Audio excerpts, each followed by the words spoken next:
Welcome to the November regular Board of Adjustment meeting for Buncombe County. We will start out with announcements from staff.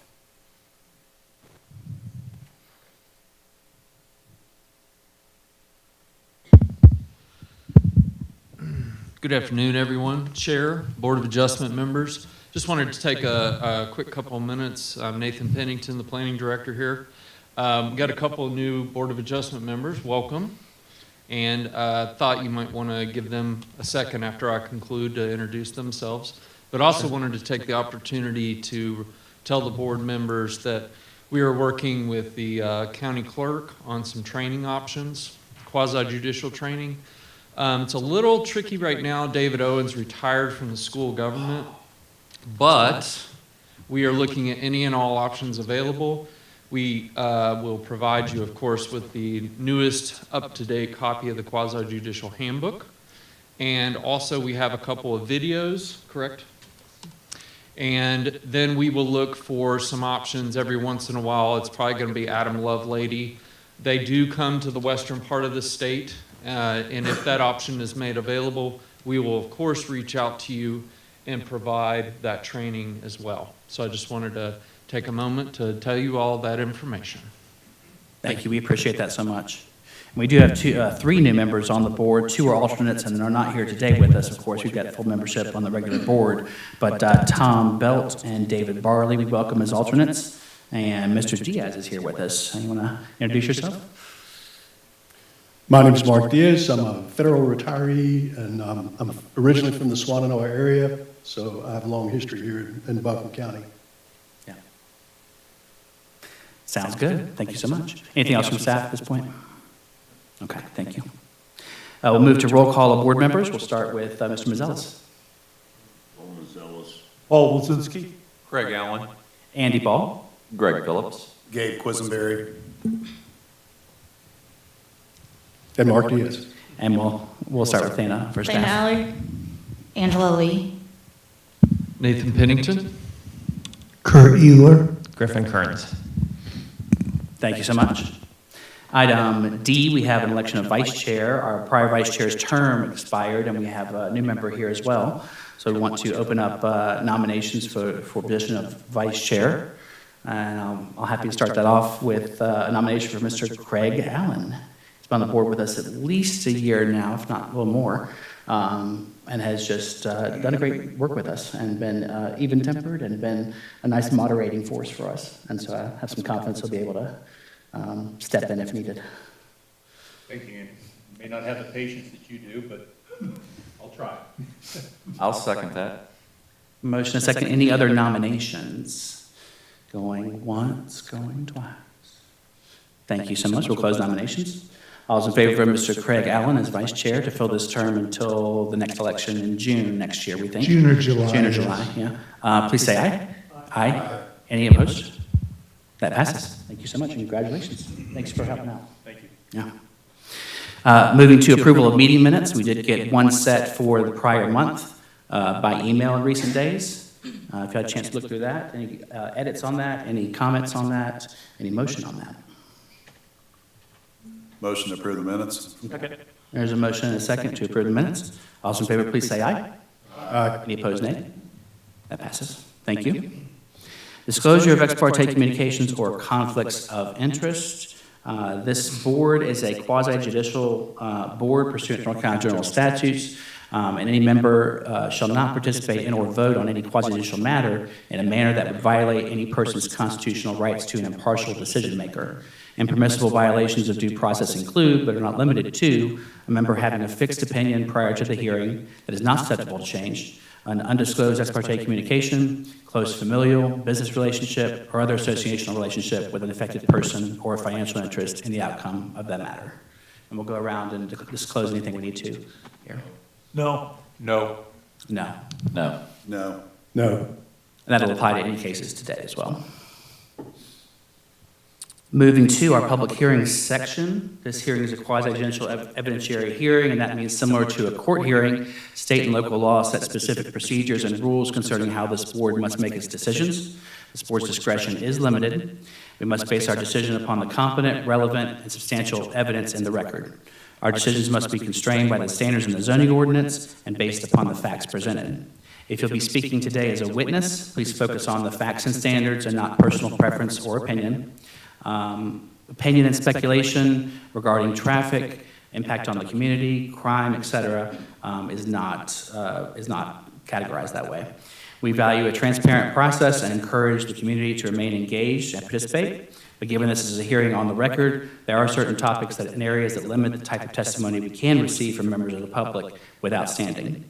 Expert testimony is defined as expert witnesses providing their professional opinion on projections about impacts on property values and projections about impacts of increased traffic stemming from the proposed project. Individuals providing expert opinion testimony must be qualified as experts and provide the factual evidence upon which they will base their expert opinion. As a reminder, witnesses should provide factual testimony as to how the project does or does not meet the standards. The board must base its decision upon evidence in the record and not personal preference or opinion.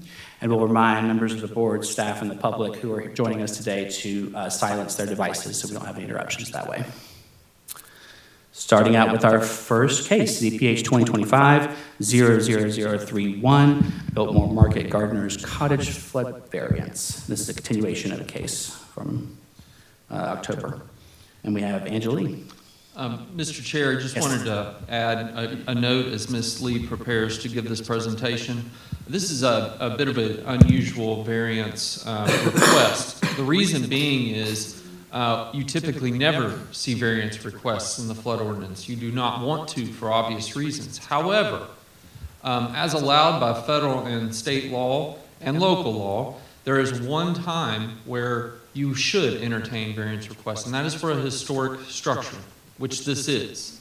And the team here can present that information, but I just wanted to give you that context. It's also unusual that you have the floodplain administrator who's certified floodplain manager, but you have 3 floodplain managers sitting here today. So that includes myself and Miss Allie as well. So obviously we have been very busy since Helene, and with that, I'll let Miss Lee give her presentation. Thank you so much for that. Hi, I'm Angela Lee.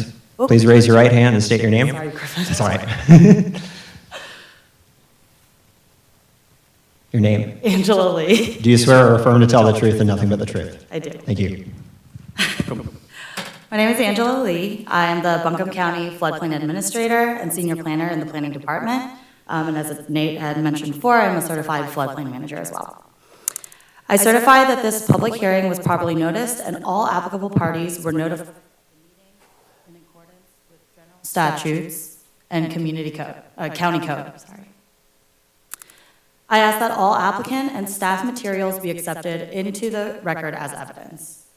Hearing no objections, so admitted. This is the review of ZPH 2025-00031. The applicant is the Biltmore Company, LLC. The property is located at 142 Winery Road, Asheville, North Carolina, and the total acreage of the properties are 2485.30 acres. This is the property here. The property is located within the special flood hazard area, and the structure is located in the floodway.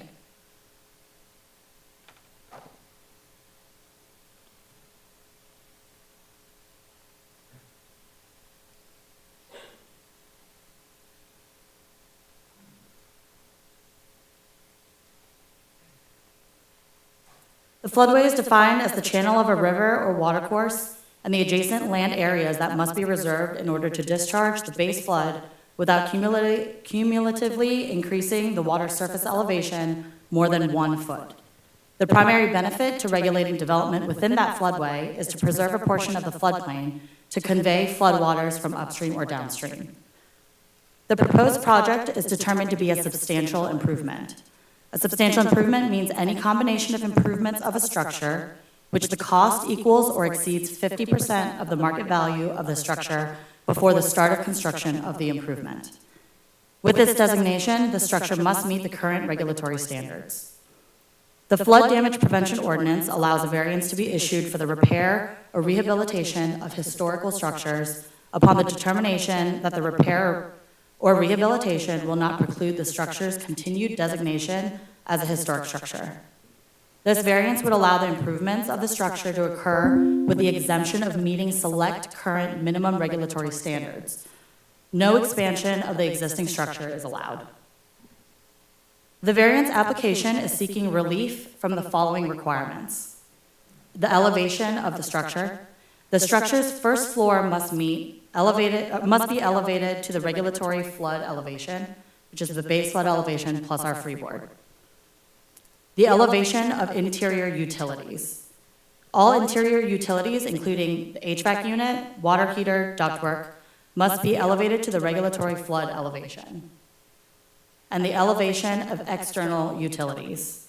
All exterior utilities, including the exterior HVAC condenser units, must be elevated to the regulatory flood elevation. Staff recommends that if the project is approved, the following conditions of approval be included in the board's order. All interior utilities below the regulatory flood protection elevation to be elevated to the highest extent possible. All exterior utilities below the regulatory flood protection elevation must be placed on an anchored platform to prevent flotation, collapse, or lateral movement, and be elevated to the highest extent possible. And all other requirements not mentioned in this variance must be in compliance for this structure. Thank you.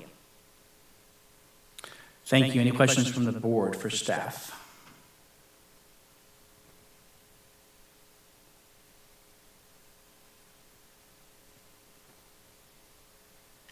Not hearing any, we'll move forward and ask staff if we've got any applications for standing in this case.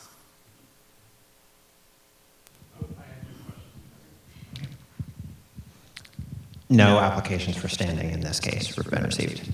Perfect, okay. We will turn to the applicant and introduce them and go ahead and begin our hearing then. Welcome, Mr. North.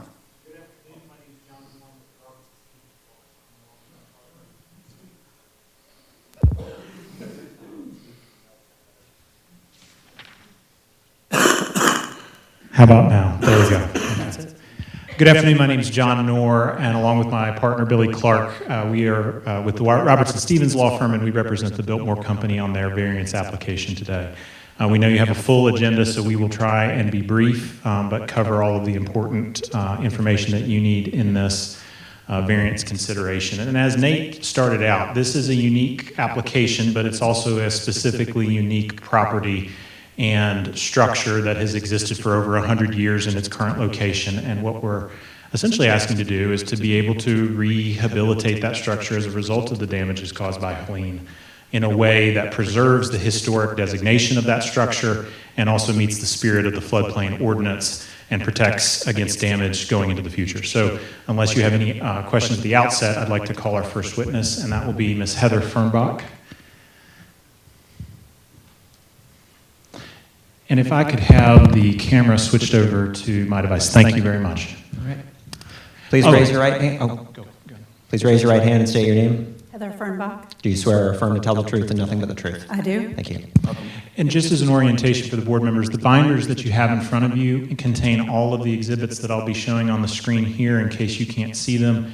The exhibit numbers correspond with the tab numbers. So if we say exhibit 26, you just need to turn to tab 26. Okay? Good afternoon, Ms. Fernbach. Good afternoon.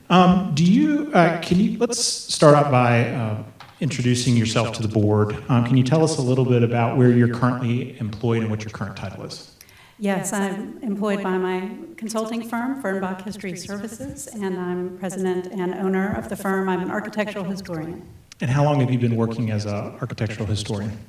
Well, I started this firm in 2008. Before that time, I worked for the North Carolina Department of Cultural Resources, the North Carolina Department of Transportation, Edwards Pittman Environmental, and other private entities in a consulting capacity. And I have been doing this work for about 30 years. I do everything from National Register nominations to local historic district designations, lots of rehabilitation tax credit applications, including some projects here in Asheville and on the Biltmore estate. And since the flood, since Hurricane Helene, I've been doing work all over Western North Carolina trying to help small communities as they rehabilitate historic structures. I am showing what's been marked as Exhibit 52 up on the screen. Can you identify what that is? That's my resume. Okay, and we'd ask that along, all of these exhibits were provided in advance, and I think Ms. Lee asked that they be included in the record, but we would, just in case anything was left out, we'd ask that be added as well. Do you want to enter the whole binder, or do you want to just present the evidence now and then enter the whole binder at the end of your presentation? I went ahead and handed Griffin the whole binder, so I'd ask, and this is what we submitted to the county last week as well, so just, I think we'll hit on all of the exhibits. All right. And the links have been updated online, is that correct? Yes. On each document, to make sure they're current? Okay. Yes. Seeing no objection, so admitted. Okay. So what educational degrees do you have? I have a bachelor's degree and a master's degree in public history. Okay, and I think you've mentioned that you were in the field for a little over 30 years at this point? Yes, about 30 years. Okay, have you ever been qualified as an expert or testified before a quasi-judicial board like the Board of Adjustment before? Yes. Okay, approximately how many times?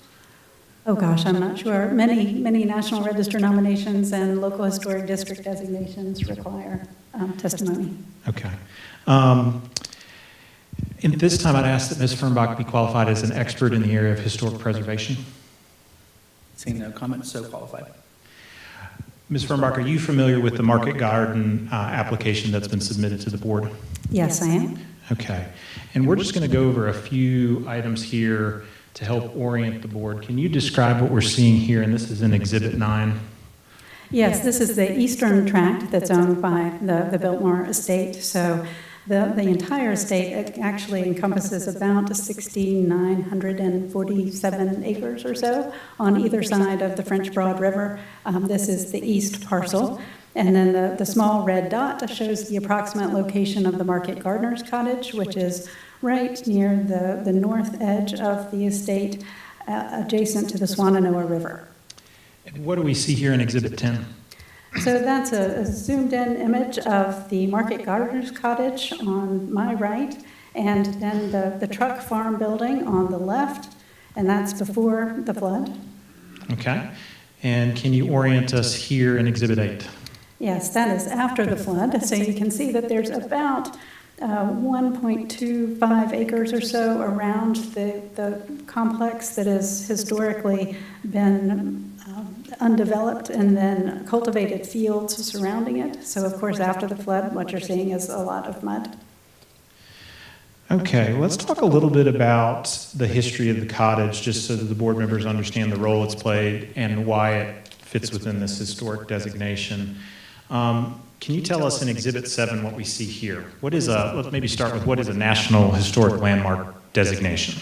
Right, so National Historic Landmarks are exceptionally significant. You're probably all familiar with the National Register of Historic Preservation's program, and that allows for designation of resources that are important to American history, culture, architecture, archaeology, etc. National Historic Landmarks are the most important of those, and so they require a special level of detail for the application process, and they have to possess exceptional significance. So Biltmore is exceptionally significant in the areas of landscape architecture, conservation, and social history. It's one of only 39 National Historic Landmarks in North Carolina. To put that in broader context, there are about 2,600 in the nation. And comparatively, there are 98,000 National Register listed properties, and within those, some are districts with hundreds of properties. So this is one of the very elite and most significant resources. It was the second to be so designated in North Carolina in 1963. Sort of heading back in time, let's look at what we see in Exhibit 12. Can you tell us what that shows us? Yes, so at the left, you see the Market Gardener's Cottage. You also see that the truck farm complex, they were both completed in late 1896, and then greenhouses behind them. So these were long glass greenhouses. The first two greenhouses had a boiler at one end, a boiler room. They were heated. And so this shows the context of those resources on the estate, surrounded by fields at that time as well.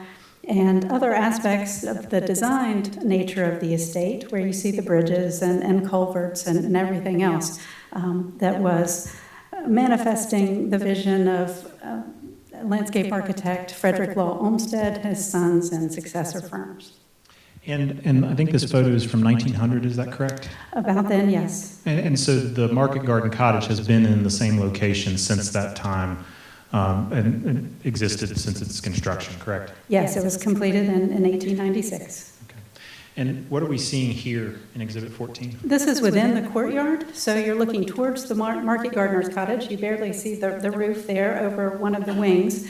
The U-shaped complex included areas for vegetable and other produce washing, processing, storage, equipment sheds, workshops. It included stables and offices. So this was a hub of the agricultural operation at Biltmore. And you see a wagon there that was conveying some of the produce to market. So it was an important way at that point. They generated some income until about 1905 by selling their produce to local markets and shipping some of it regionally.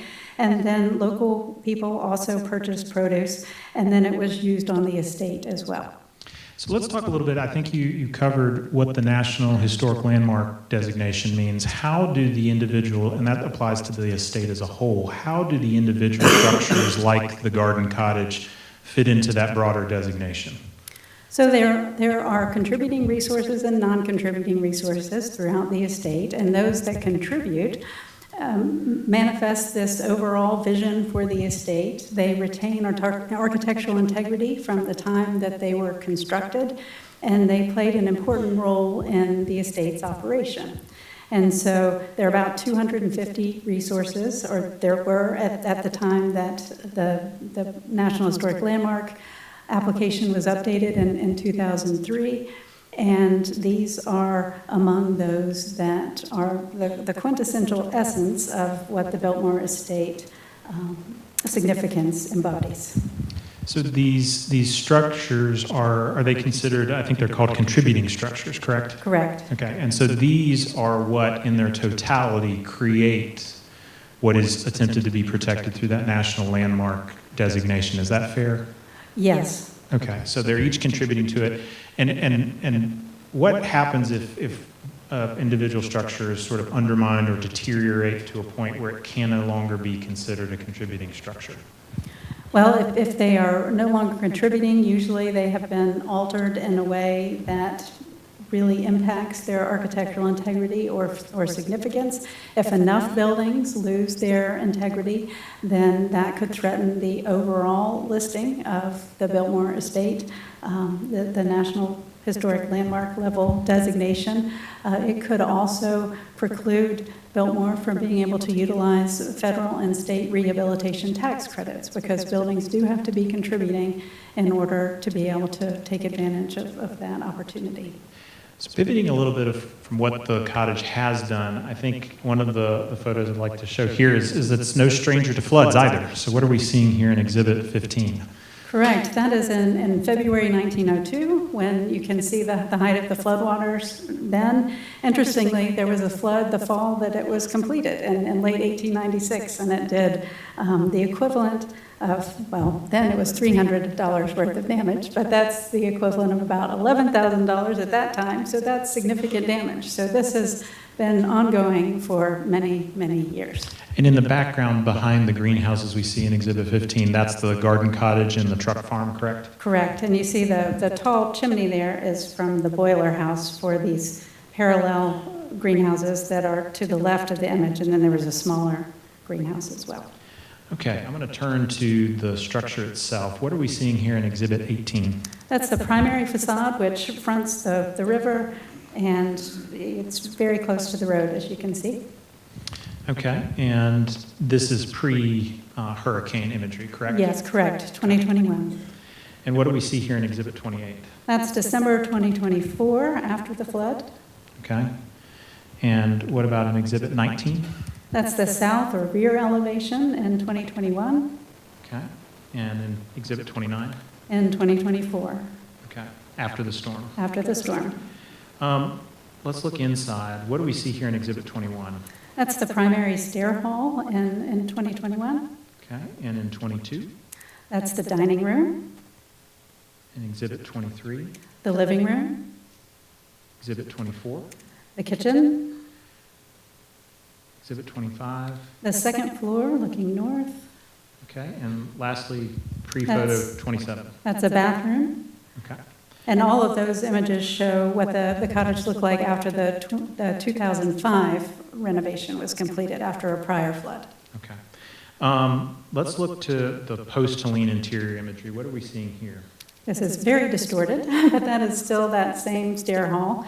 And you can see everything that's been removed, basically down to the studs, all the gypsum board, insulation, the floor, which had been replaced in 2005 with a laminate floor. All of that was removed, wood trim surrounding the doors.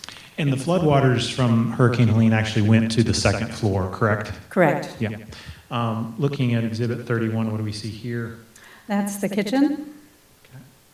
And Exhibit 32? That is the living room, looking towards the central fireplace. Same in 33? That is also the living room, looking west. And in Exhibit 35? That's the second floor, and again, here you can see the level of the floodwater, where the cut in the gypsum board is. Okay. And then lastly, in Exhibit 36? That's another distorted photo, but that shows the bathroom. They're not quite that big, but showing the level of flood water rise. So I think we've given the board a pretty good picture of what we were looking and dealing with before, what we're now facing afterward. Can you describe, so there's a good bit of restoration work that's going to be necessary in order to bring this structure back to the condition that it was in before. Is that fair? Correct, yes. Can you give a brief description of what generally is going to have to happen with the home? Yes, so on the exterior, there was fortunately pretty minimal damage in terms of the overall scope of work. These are remarkably resilient structures, as evidenced by their survival for this amount of time. So a little bit of pebble dash repair, wood trim repair. The floor, porch floor and other elements survived, but the porch ceiling, which was original, will unfortunately have to be replaced. There were some exterior light fixtures that will have to be replaced as well. The roof needs to be cleaned. The terracotta tiles that were made on the Biltmore estate will have to be removed, cleaned, reset after the wood decking is repaired. But the windows are original on the cottage, and those are still in good shape, so there's just nominal repair that's required to exterior woodwork. The interior requires a lot more work, as you could see. So pretty much all interior gypsum board walls and ceilings will have to be reinstalled, new insulation, new systems, mechanical, electrical, plumbing. Everything will have to be painted. Original woodwork will be refurbished, and then woodwork will be replicated based upon historic dimensions taken in 2024 for a historic structures report that was finished just before the storm, as well as historic photographs. So as part of that work, were there some of the work that posed challenges for compliance with the floodplain ordinance? Let me phrase it, I'll ask a better question. Some of the work that needs to be done is requiring us to evaluate compliance with the floodplain ordinance in general. And as a result, we're asking for a variance from that ordinance in a few specific areas that Ms. Lee highlighted, correct? Correct, yes. Okay. One of those is elevating the entire structure. So I think I've shown here, if I can, can you tell us what we're seeing in Exhibit 5? Yes, so this was the historic elevation before the foundation was elevated in 2005, and so that shows the relationship between the cottage and the truck farm. And in that image, I think you indicated that there was a raising of the structure in 2005. Can you tell the board a little bit what was done then? Yes, so at that point, the entire cottage was lifted approximately 24 inches, and the brick foundation was extended at that point. And so that this gives you an idea of what that existing elevation looks like. And if you look at the exhibit, you can tell the foundation wall was extended from the top of those basement windows up about 2 feet. So it was a nominal improvement that was made at that time, and that's in compliance with MPS standards, the manner in which it was executed. And as you saw from the photographs with the vegetation, it was possible to screen that. And there was, although there's more of a disparity in height between the truck farm and the cottage, it's still not so significant that it completely changes the character of the complex. And so if I can summarize that for the board, essentially after, I think it was the hurricane in 2004 that had come through, Biltmore experienced flooding of the structure, and then as part of its rehabilitation efforts was able at that time to raise the structure by 2 feet, which I think is what we see here if you're comparing page 2 and page 3, was able to raise that structure by approximately 2 feet, correct? Correct. And that, when you say MPS, you're talking about best practices from a historic preservation standpoint. Correct. So at this point, though, is raising the structure, is that an option without putting its contributing status at risk? No, further elevation as shown in another exhibit. Yes. The next exhibit would irrevocably change the character of this complex. So here, we're looking at page 4 of Exhibit 5. Again, 3, 4, and 5 sort of showed the historic change, the original on 3, the raised by 2 feet on 4, and then here on page 4, we're seeing what it would, this is what it would, well, you tell me, what would this demonstrate? So if a building were raised to this extent, it would be incongruous in its relationship to the site, which is an important part of maintaining architectural and historic integrity. So you think about the site, its feeling, its association, its relationship to the landscape and the surrounding buildings. So that would be dramatically altered.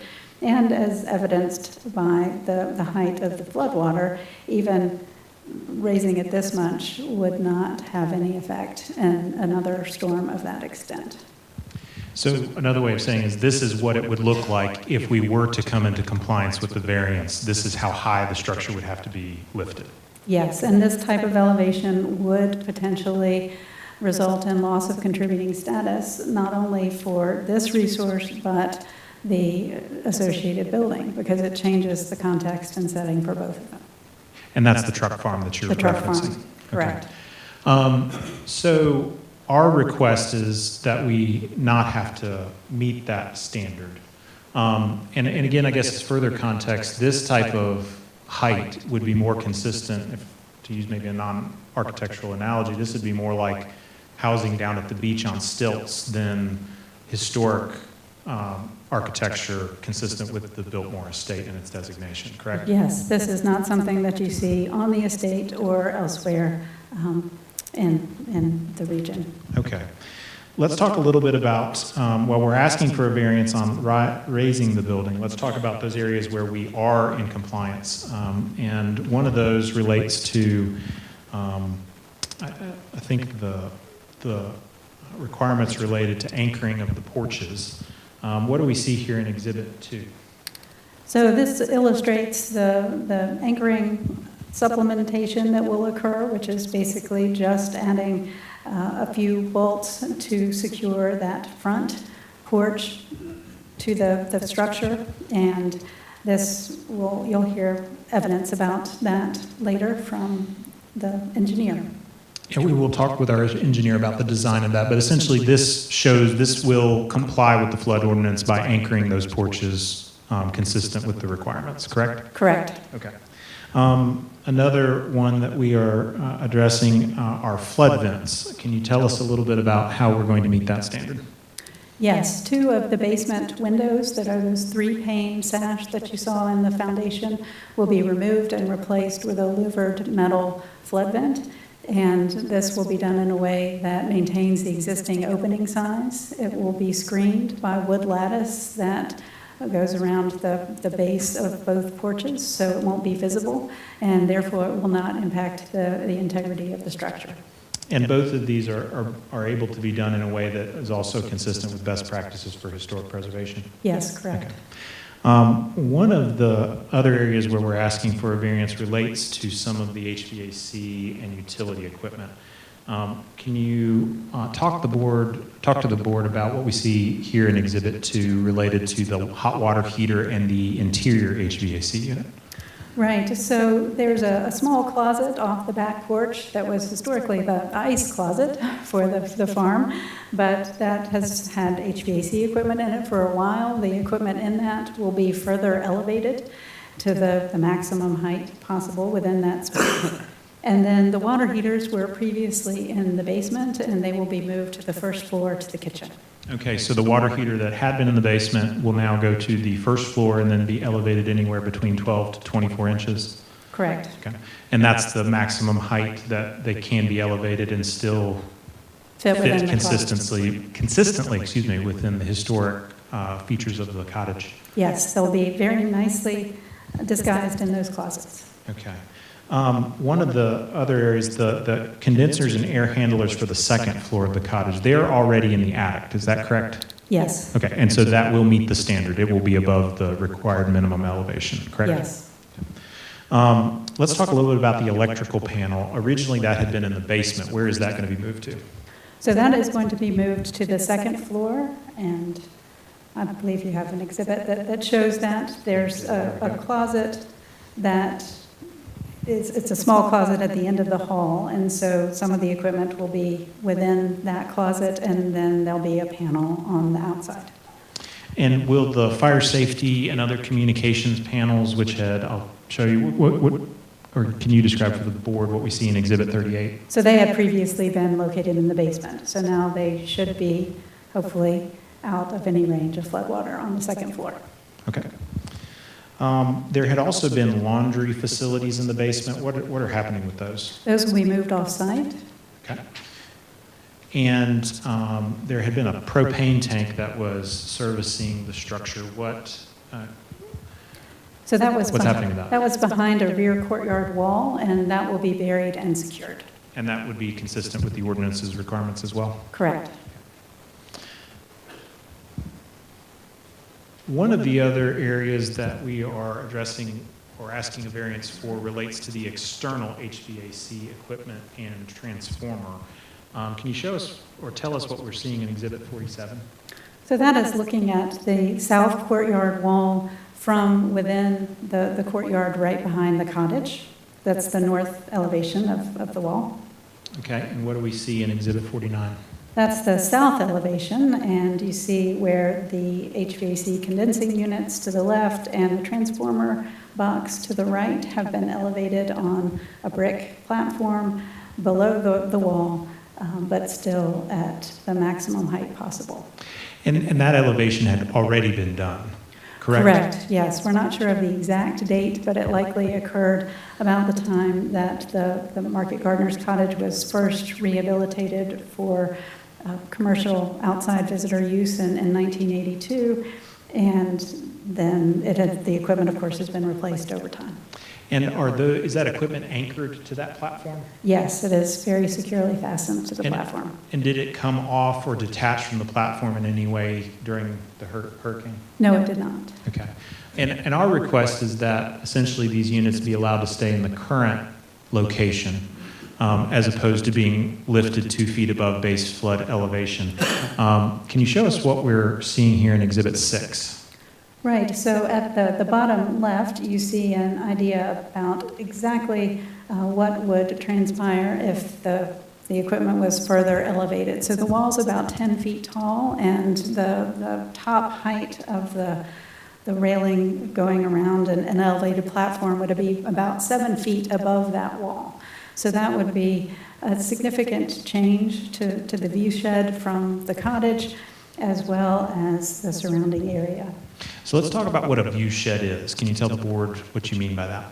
So that's the perspective from various vantage points of a particular element of the resource's surroundings. So in this case, you have the approach to the cottage and the truck farm, you have the view from the primary road, and then you have the view from within the complex. So all of those are part of the view shed. And what's the significance view shed plays in a historic designation?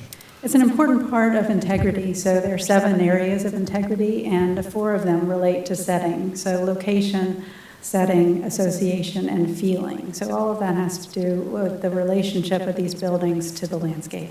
And would compliance by raising the HVAC units and transformer to this degree where it would be seen over that wall, would that adversely affect the cottage's view shed? Yes. Just a couple more questions that are part of the standard. As part of your review and the board's analysis, they need to evaluate whether alternative sites are feasible, possible. Could the building be moved? What's your opinion and review of that criteria? In this particular context, it would be extremely difficult based on the way that these buildings are constructed, their location on the estate, which is an important part of that overall vision in terms of what Olmsted intended. So everything is carefully cited, and then trying to find a location on the estate where it had a similar context in terms of the direction that it's facing, the way it's situated, the way that the buildings were oriented. And I know it seems that there might be another site where this is feasible, but careful study has determined that that is probably not the case. And so from a historic preservation context, is it your opinion that you could not move the building and it still maintain its contributing status within the overall designation? It would be extremely difficult to maintain contributing status if the buildings were moved. I think it's unlikely that they would. Related to compatibility, one of the other factors the board has to review is whether the proposed restoration and variance is consistent with the existing and development of the property, and what would your opinion on that be? Yes, it is. And then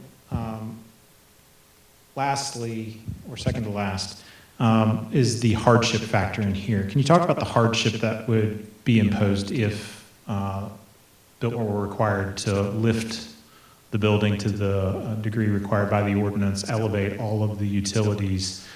What impact, what hardship does that pose?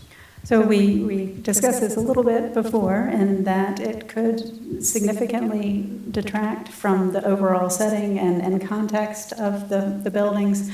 It could therefore diminish the integrity level to an extent where these would no longer be contributing resources, which would affect not only their status, but have a cumulative effect on the estate.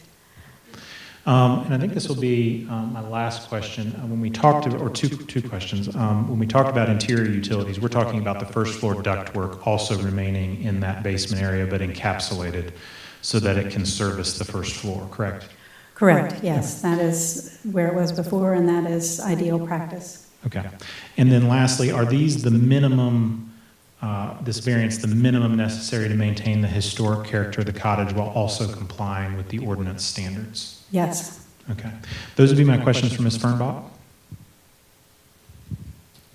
We're having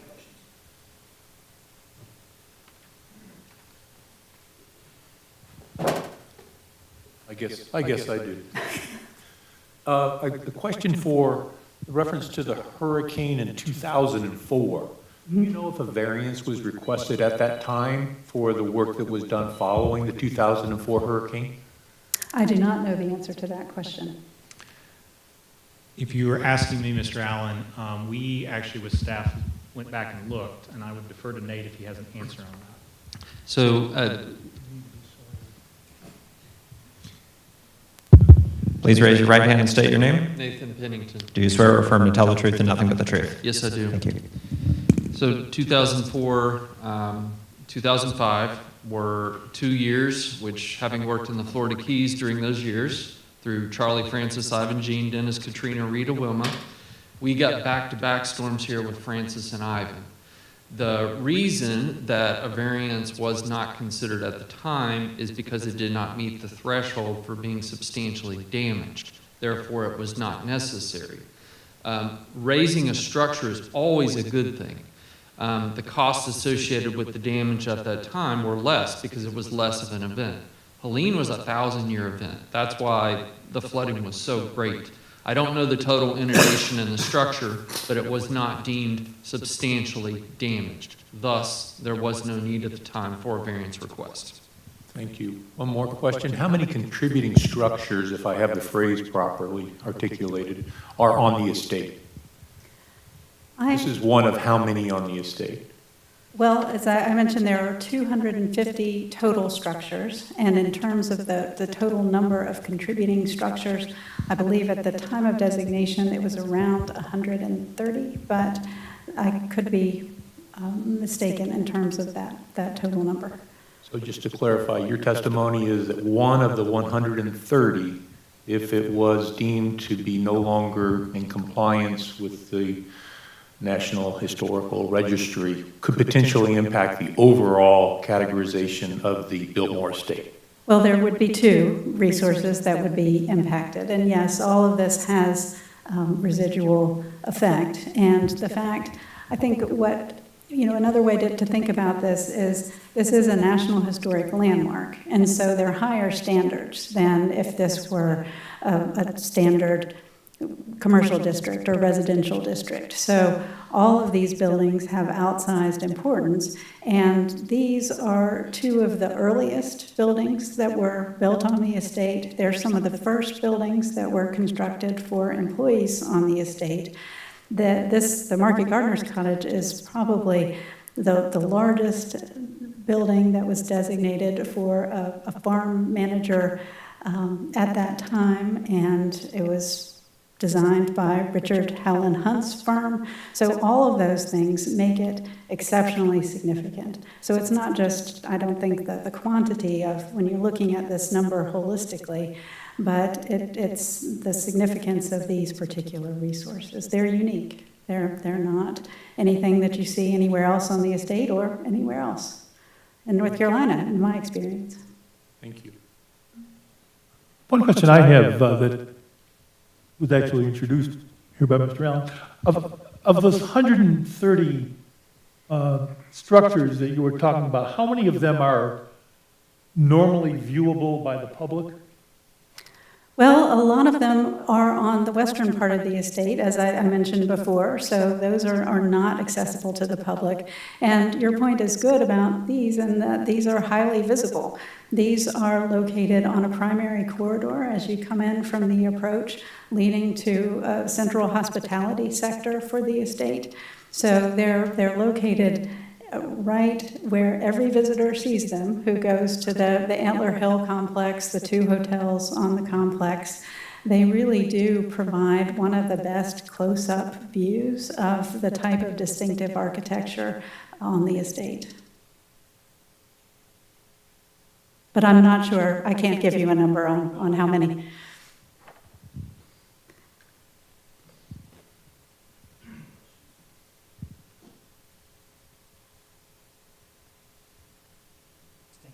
Thank you, Ms. Fernbach. Our next witness would be Ed Medlock.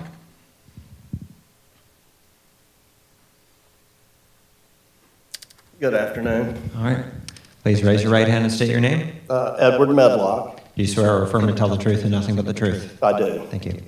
Ed, can you identify what we will hopefully be presenting as Exhibit 51? There we go. Yes, that is my resume, current. And where are you currently employed? I'm currently employed at Medlock & Associates Engineering. Had my whole career has basically been in Asheville. Moved here December '94.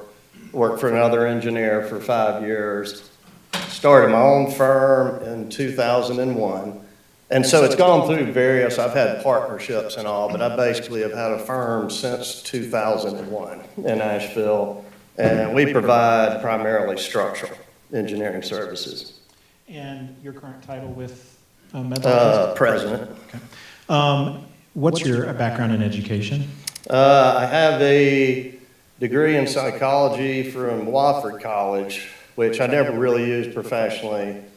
Long story short, I decided to change my career. I went back to Clemson University and got a Bachelor of Science in Civil Engineering. And are you a licensed engineer in the state? Yes, I am. Okay. How long have you been working in the engineering field at this point?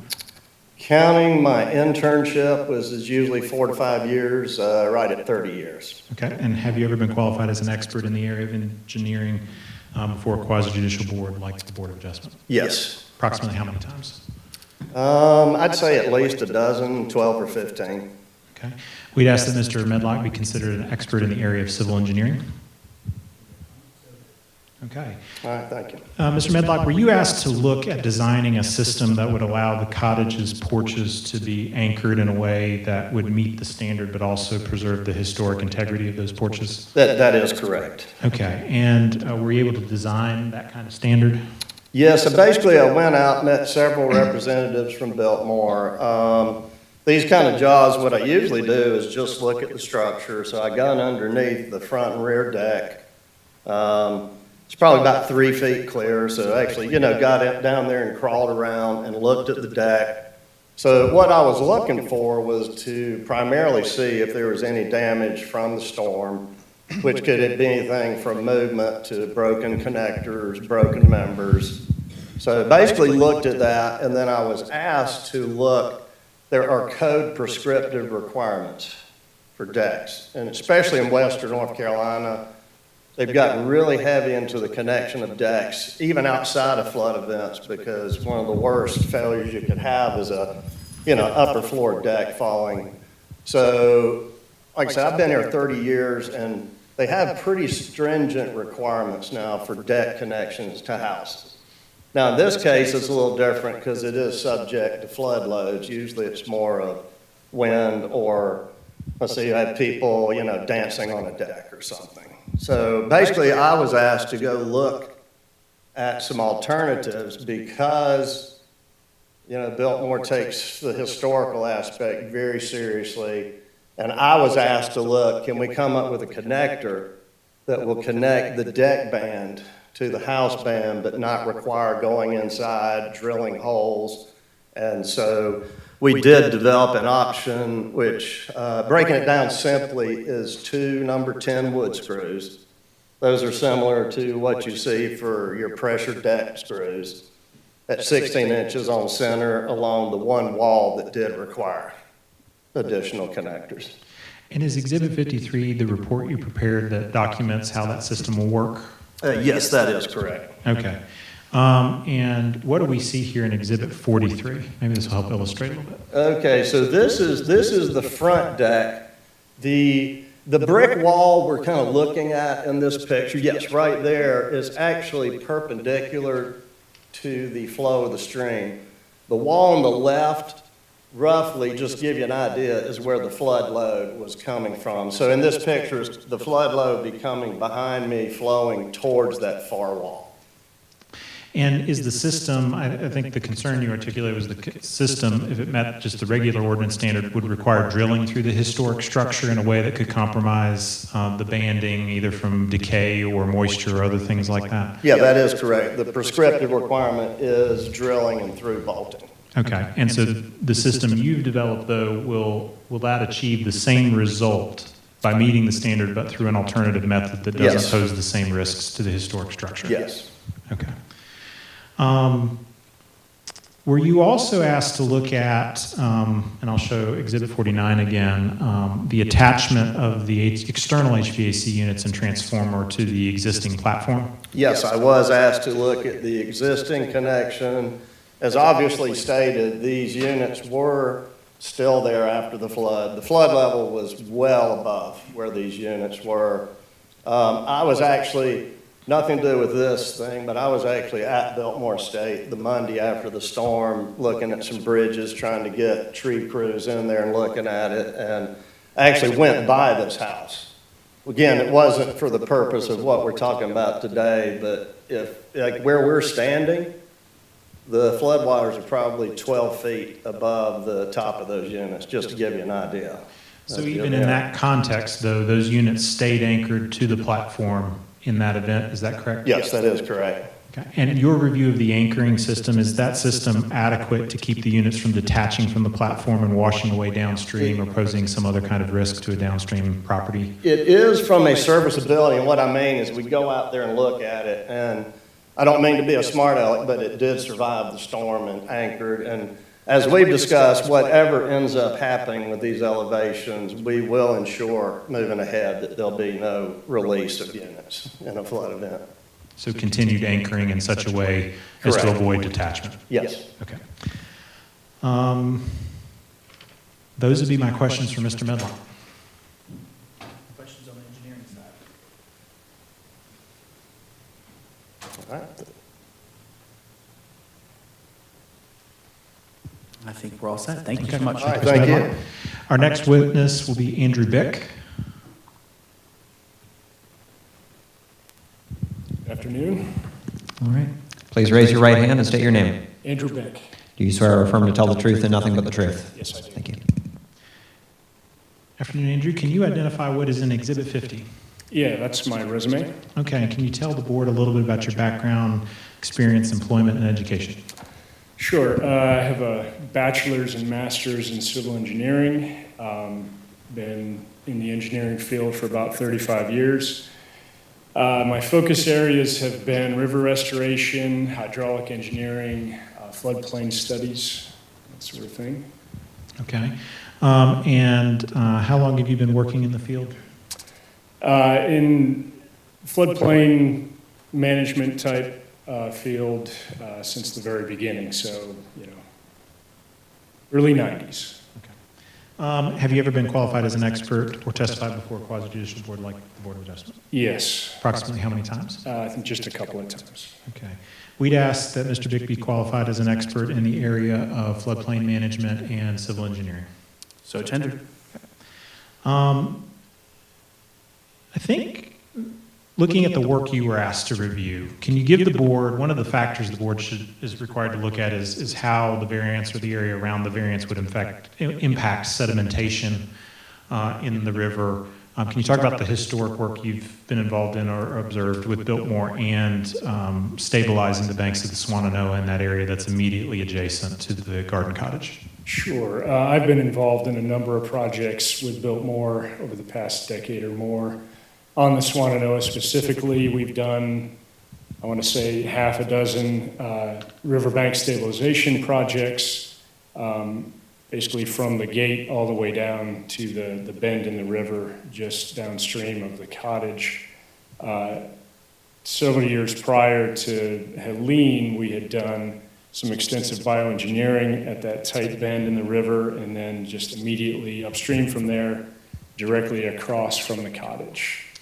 And those projects do what what's the goal of that stabilization, and how would it impact the cottage? Yeah, so the primary goal of those projects was to reinforce and stabilize Winery Road. So the left bank of the river is the embankment that the Winery Road uses. So in stabilizing the riverbank, we're stabilizing that road that Olmsted had designed.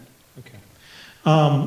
One of the other areas you were asked to look at related to specific data that's requested in the application, as well as determining whether the variance would result in any increase in base flood elevations. Is that correct? That's correct. So looking at that, I'll just ask, what was your opinion after reviewing the variance? What is your opinion on whether this variance would result in an increase in base flood elevations? That it would not. Okay. Let's talk about how you got there. What do we see in Exhibit 54? So that is what I call a work map, the basis of our evaluation of flooding impacts. And just as a little background, the flood maps that most folks are familiar with are based on computer models of the river and the floodplain and obstructions along that floodplain, such as bridges, buildings, et cetera. So the model that the Swannanoa was developed for the Swannanoa and those flood maps includes several cross sections, but not one right at the Market Gardener's Cottage. The basic thing that's probably intuitive to most of you is that these structures have been there for almost 130 years. Their effects have been in play that whole time. As Angela had mentioned a few minutes ago, this renovation would take place completely within the existing footprint. So there's no change in the obstruction that has existed for over 12 decades. So just intuitively, there is no effect from a renovation entirely within the footprint on base flood elevations.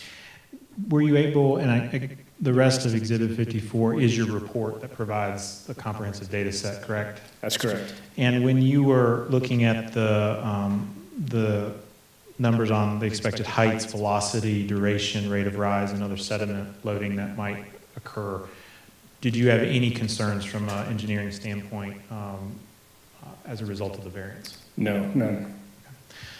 Those would be my questions for Mr. Beck. Any board questions? Okay, thank you so much. Okay. Our last witness will be Mr. Rosebrock.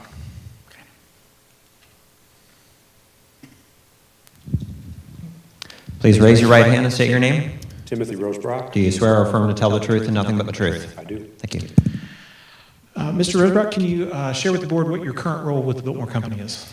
Yes, I serve as Vice President of Corporate and Government Affairs for Biltmore. And how long have you been serving in that role? About 5 years. Okay. And as part of that role, do you oversee the life safety and public safety aspects of the operations at the estate? Yes, I do. Okay. One of the criteria for the board is to look at the risk of materials being swept off the property and onto lands of others. It's one of the standards in the variance form. Based on the company's records which you've reviewed, can you share with the board whether any items associated with the garden cottage, detached or otherwise, floated down the river as a result of the storm or any storm that we've experienced? I've reviewed that and they have not. Okay. Related to life safety, which is a very important criteria for the company, you said you supervise the public safety department. Can you talk with the board about the process Biltmore goes through in monitoring weather events and dealing with guests who may be staying at the garden cottage? Sure. We've got a team that continuously monitors weather events.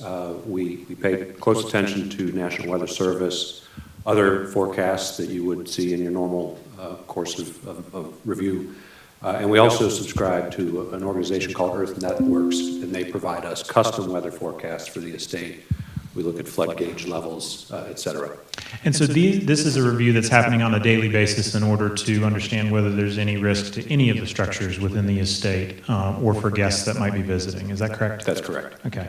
Can you tell us what we're seeing here, if we'll throw up on the screen in Exhibit 55? This is a documentation of the protocols and practices that we have been employing since about 2006, when we accelerated the use of that structure in our lodging portfolio. And it documents this process and interplay between our emergency preparedness team, our company police team, and our lodging team to ensure the safety of our guests if they are staying in that property during a potential flood event. So essentially, the garden cottage is used to rent out to guests who want to stay in the historic structure. Correct. I think you talked about how you are monitoring weather events on a daily basis for the entire estate, including the cottage. What happens let's talk about what happens when a flood watch comes out, 24 to 48 hours before the event. What is the company doing at that time? Yeah, at that time, we're going to be kind of getting our teams aligned and make sure that we have the staff assigned to any potential evacuation that might need to take place in the event that the rivers rise. We are also looking to make sure that we've got alternative accommodations for them so that we can place them either in the Village Hotel or the Inn on Biltmore Estate as an alternate if that's needed. Okay, and at that point, I think you also notify if someone had reserved the cottage, they're notified of this potential, correct? Correct, yeah, they're given the opportunity if they want to be kind of preemptively relocated to one of our other hotels. We're giving them that opportunity to do so. Okay, and this is happening 24 to 48 hours even before a flood event occurs, just in a watch situation? That's correct. Okay. What about when we get to a flood warning situation, which can be 12 hours or so or less before a flood event? Yeah, in that event, we would notify the guest of our need to relocate them. We will assign our team members who have already been essentially on call for this because of the flood watch status to go and assist them, to relocate them and their belongings. And we will also deploy our engineering services team to turn off the utilities for that. Okay, so in this context, flood warning occurs, guests are being moved regardless of whether a flood has occurred yet or not. That's just the standard practice. That's correct. And for context, over that period of time, we've done that just about 5 times. Okay. And then last but not least, and in a situation, let's say a flash flood warning comes through and folks had not already been moved as a result of the flood warning situation. Have you ever had that situation occur? No, sir. Okay, but if it did, you have a plan for that? We do. Okay, what would you do in that context? We would immediately send our company police officers to that structure and assist the guests in immediate evacuation. Our lodging teams would reach out to the guests and inform them that this is in play. And again, quickly take only what's necessary, get them out of harm's way, and get them to another part of the property. And then if it's safe to do so, we would, again, deploy our engineering teams to shut down utilities. Okay, in that context, are there multiple ways to get to the cottage? You can access the cottage from upstream or downstream of the Swannanoa River. Whenever floodwaters cross Winery Road, our company police block that road so no other guests can put themselves in harm's way, and we reroute them across the estate. Okay. Another one of the criteria relates to the cost of providing government services, essentially to assist in that type of plan. In Biltmore's situation, though, are the costs for executing this emergency procedure at all borne by the local government? They are not. We cover all of that, but I do want to add that we've got excellent relationships with county and city emergency responders. So if ever needed, we've got great collaboration. But in these cases, the estate takes care of all of the activities. That's all handled on site? Yes, sir. Okay. Based on your experience supervising the public safety operations and the procedures that you all have been using for years at this time, what opinion do you have on whether this variance presents any risk from a public safety standpoint? It presents no additional risk. Okay. This is the same type process you all have been using for years. That is going to continue into the future. No change as a result of the variance. No, but I will take note, if in the event you're looking at the dates on this protocol, preparing for this hearing gave us the opportunity to kind of document and memorialize all the actions and steps that we have been taking since the beginning of the use. So if you saw that date and scratching your head, that's how we got there. This isn't new, it's just now on paper? It's just on paper, yes, sir. Thank you. Pivoting again, can you talk a little bit, one of the factors in the variance is the importance of the services that are being provided, and can you talk about how, again, the cottage fits within the estate's work and then the estate's work in the broader community based on that National Historic Landmark designation? Absolutely. This structure is one component of our overall lodging offerings. And we know that the impact that the business that Biltmore is, that makes the visitor economy in Buncombe County is significant. We conducted an economic impact study in our fiscal year 23, and the overall impact on the community was $850 million of spending by visitors coming to Buncombe County. So it is a significant part of the overall economic engine in Western North Carolina. This is a fine example of what we would call adaptive reuse of a historic property. So that impact combined with jobs that the business supports are significant in the region. Another one of the factors the board has to look at is the impact on the property owner, specifically in a flood event. What type of impact, if we were to give this variance, would that impose? Is it too much of a burden on the property owner? Can you address that from Biltmore's perspective? Yeah, well, it's a significant physical impact. Our ability, thankfully, the scale of Biltmore, this would not be a major drag on our ability to continue. Okay. And to continue to service the historic structure in a way that allows it to continue as a contributing structure. Yeah, and I'll add that the mission of the company is to preserve Biltmore as a privately owned, profitable working estate. So there's kind of this circular relationship between generating income and making sure that we can preserve this very unique and special place. And I believe the property is already zoned as essentially a resort, or the institutional zoning that allows for resort-type uses. This would continue to be consistent with the historic use and the comprehensive plan? Yes, it would. No changes that way on the intended use? No changes. Okay. And then hopefully last couple questions here.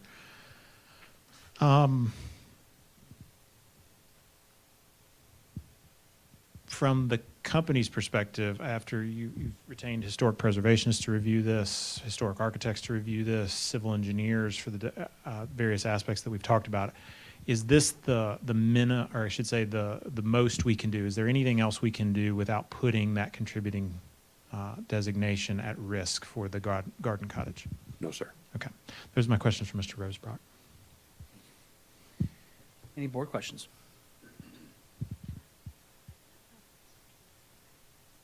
Hearing none, thank you so much, sir. Thank you.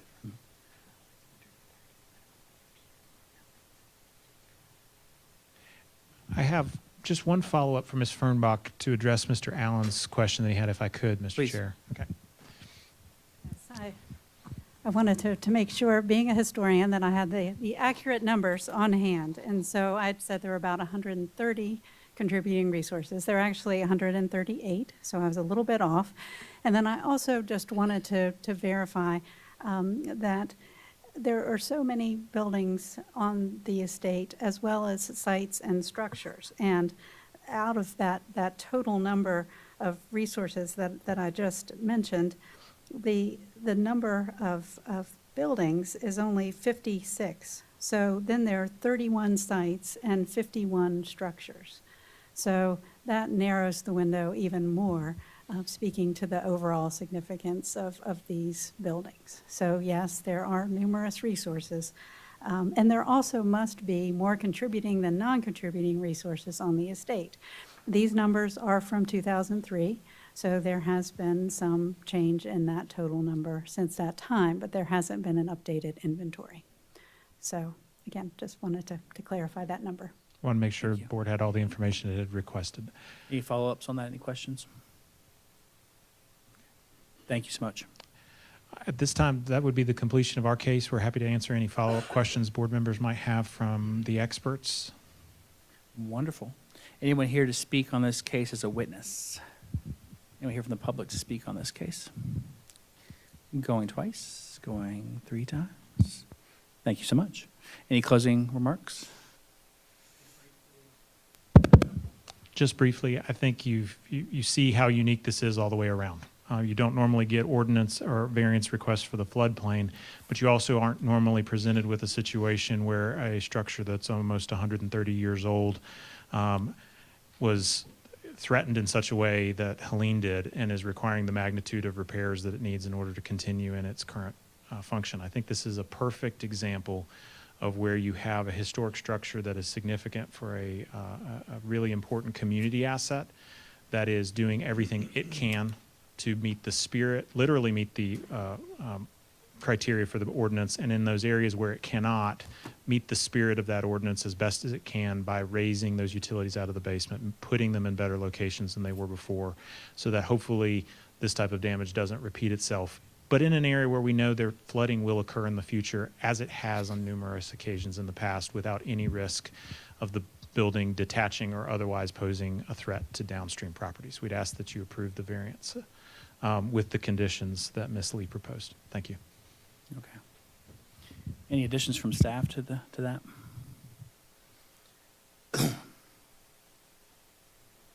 Any additional information to provide other than the fact that the variance for floodplain, as Mr. Knorr pointed out, is a very narrow window, and that's why we only entertain variances for historic structures. I don't think we've seen one in many, many years. I don't recall one ever at the county.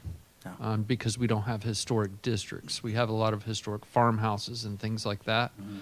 But this is just a piece of the estate that happened to be captured within the special flood hazard area. Sure.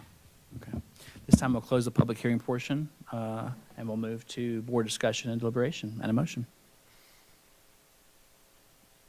Board comments?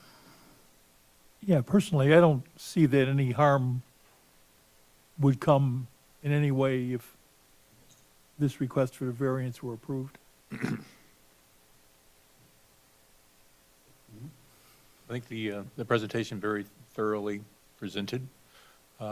Esteemed experts, all corners were covered. And I concur. I don't see any risk to the public by issuing the variance. And I think it's also one that, based upon Nathan's comment, I don't think we are ever going to be accused of a precedent challenge here, that this is an extremely unique situation. I think so. A clear hardship was demonstrated as well. Yeah. Other thoughts or? Seems pretty straightforward. It is a unique situation. They've investigated other options too, all the options they have as well. We have motion sheets on each side here as well. Mr. Chair, motion. Sure. Based on the evidence presented to this board, including the following exhibits: the petitioner's application, the submitted site plan, the GIS maps, the staff report, testimony presented at the hearing, and I don't believe there was anything that we needed to add. Kurt, was there anything that we added? Did you get the applicant's exhibits 1 through 55? And the applicant's exhibits 1 through 55.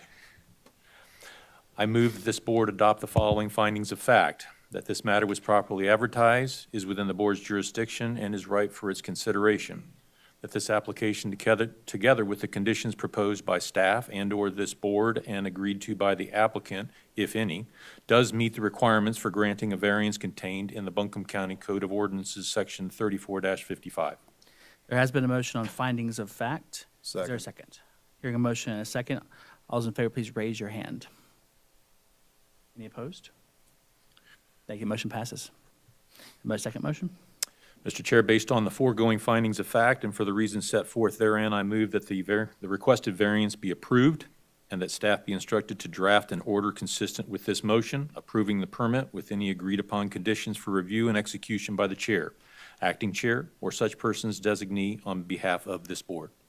There's been an approval motion. Is there a second? Second. All those in favor, please raise your hand. And any opposed? Thank you. That passes. Congratulations. Thank you very much.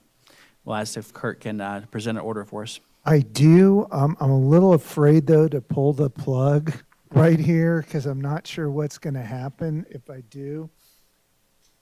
See, Angela, but I do have a prepared order. Just didn't know if I... Okay. Pull the plug, yeah. It's going to all catch fire.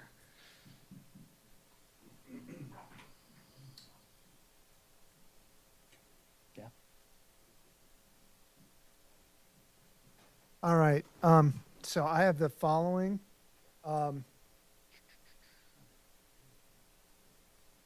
So that this matter is within the board's jurisdiction. This is an application for a variance pursuant to the flood damage prevention ordinance.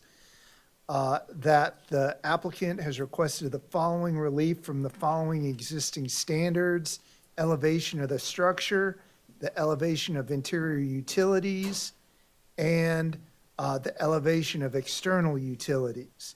That the hearing, the applicant and any parties were given an opportunity to be heard. That the applicant presented testimony and documentary evidence demonstrating the following: that the variance request will not make the structure in violation of any other federal, state, or local laws, regulations, or ordinances. That the variance request will not result in the increase of flood levels during the base flood discharge. And that the variance request is the minimum necessary considering the flood hazard to afford relief. That the applicant has presented testimony and documenting evidence demonstrating good and sufficient cause for the variance. That the applicant has presented testimony and documentary evidence demonstrating that a failure to grant the variance would result in exceptional hardship to the applicant. And that the applicant has presented testimony and documentary evidence showing that the granting of the variance will not result in increased flood heights, additional threats to the public safety, or extraordinary public expense, create a nuisance, cause fraud on or victimization of the public, or conflict with existing local laws or ordinances. The requested variance is consistent with the spirit and purpose and intent of the ordinance, and that public safety is secured and substantial justice would be achieved by granting the same.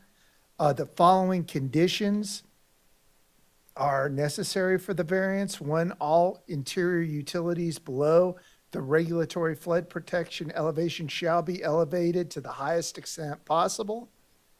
That all exterior utilities below the regulatory flood prevention elevation shall be placed on an anchored platform to prevent flotation, collapse, or lateral movement and be elevated to the highest extent possible. All other requirements not mentioned in the variance must be in compliance for this structure, and that no expansion of the existing structure is allowed.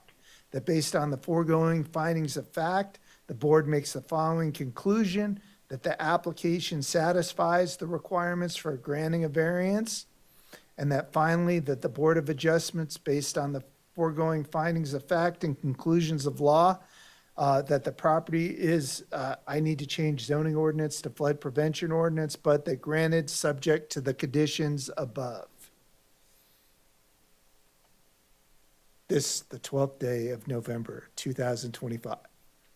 That sounded correct. Any additions, any The only issues? clarification would be the highest extent possible language, if that could mirror as presented in the hearing. I think we indicated 12 to 24 inches for those, and the lifting on the platform. I think someone could look at it retroactively and say, well, tying what we presented with what the decision is. That's right, okay.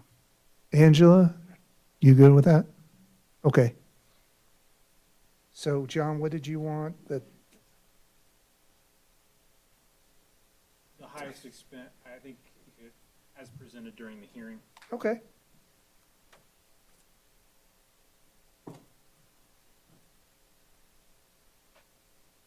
Is that And the to- only, during is the that the only hearing. place this occurs, though? John, do you see I that? think it's just in these three places where they talk about the highest extent possible.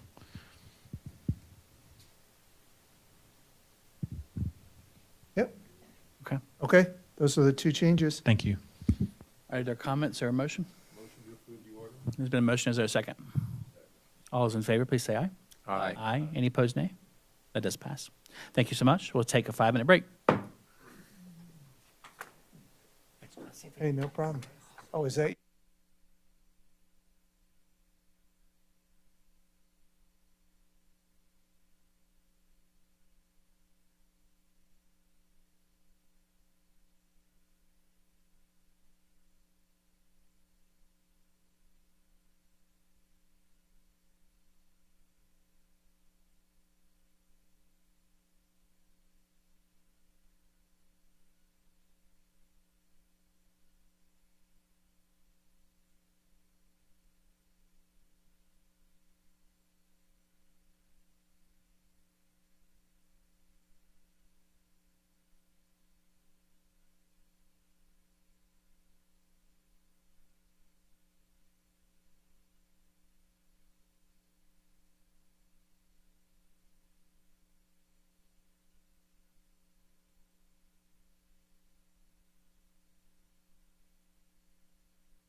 Page 2025-00028, Beacon Ridge Multifamily Special Use Permit.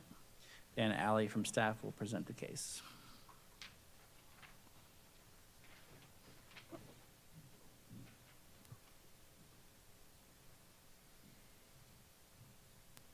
Please raise your right hand and state your name. Dana Alley. Do you swear or affirm to tell the truth and nothing but the truth? Yes. Thank you. I certify this public hearing was properly noticed and all applicable parties were notified of the meeting in accordance with general statutes and county code. I ask that all applicant and staff materials be accepted into the record as evidence. Seeing no objection, so admitted. This is the review of ZPH 2025-00028. Applicant is Joe Boyd, or Brothers Ravenel. Project is across two adjacent properties, pins 9678-7801 and 9678-689-411. Development is serviced by public water and sewer. It is zoned CS Commercial Service and R2 Residential.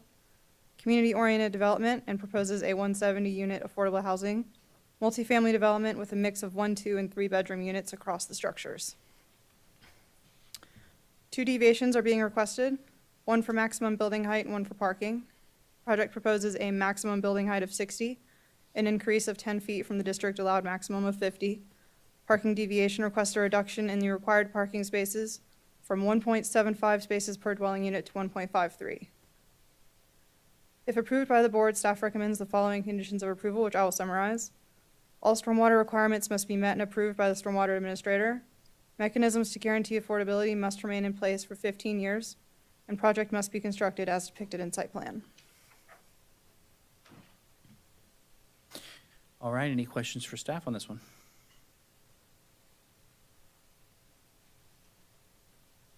Seeing none, thank you very much. We have Mr. Ost here, is that right? On behalf of the applicant. Is there anyone here to assert standing in the matter? Okay, we got a witness opportunity later on, but if you care to assert standing, let us know. Yeah, ma'am? Okay. The Beacon Ridge. Yeah, microphone over there. The dais, yeah. Mm-hmm.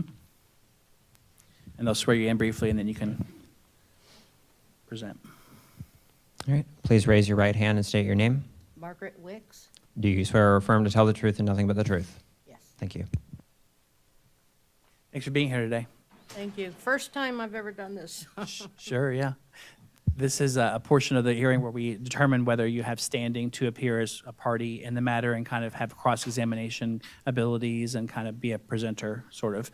If you'd rather be a witness and sort of have that lay testimony presented in the case, we can call for you later on in the hearing if you have comments, for or against the project. This is comments for and against. Sure, yeah, but it's not a public comment period, so it's more if you're asserting standing, that has a special set of requirements to meet, that you are affected individually by the project, and that you have criteria that would qualify you as a party that has standing in the matter, legal standing. I am actually the representative for the owner of Great Eagle Mobile Home Park. Okay, Real ma'am, you cannot represent somebody else No, in a hearing. You can talk about you personally, but I live there. well, then you can talk about your experiences, but you cannot act on behalf of somebody or an organization or a group in a quasi-judicial hearing. But they can hire an attorney to come forward. So if the you're- first question we need to ask you is are you wanting to apply for standing, which means you need to show that you have some type of special damage that's separate and distinct from the rest of the community? She sent me here with a letter saying what she wants to, you know what I mean? Okay, so that would probably be better handled as you as a witness, and that would be later on in the hearing. Okay, Yeah, let's do that if that's. not today. No, No, hopefully, today. well, Hopefully I hope today? so, I hope so. I certainly hope so. Our plan but- is today, yes. But not at this point in time. Okay, Yeah, So after they if you- presented the case, we'll You call would for have a witnesses. seat, and then once they're done presenting their evidence, then we will call for witnesses. okay. Thank you. Thank you so much, ma'am. Anyone else for standing? Going twice, 3 times? Welcome, Mr. Ost.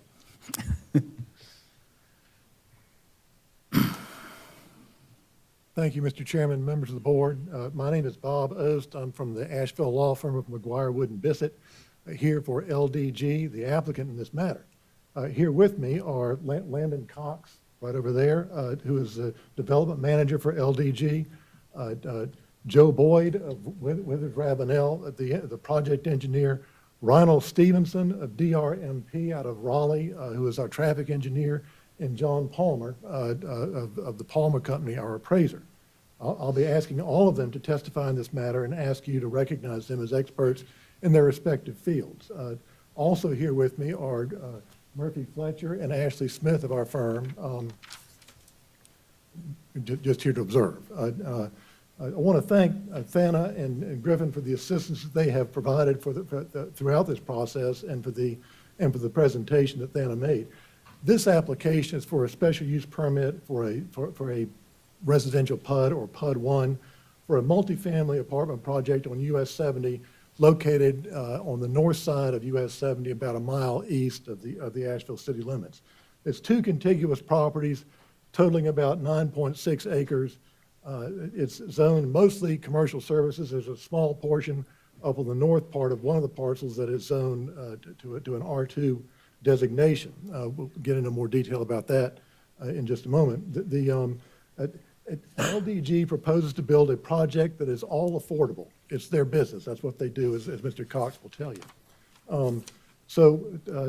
With staff assistance, they are also proceeding under the community-oriented development ordinance, but that's really more of a staff concern and not just letting you all know that for informational purposes. You're not being asked to make a decision on that. But that allows them to increase their density and receive other considerations, such as a reduction of parking spaces.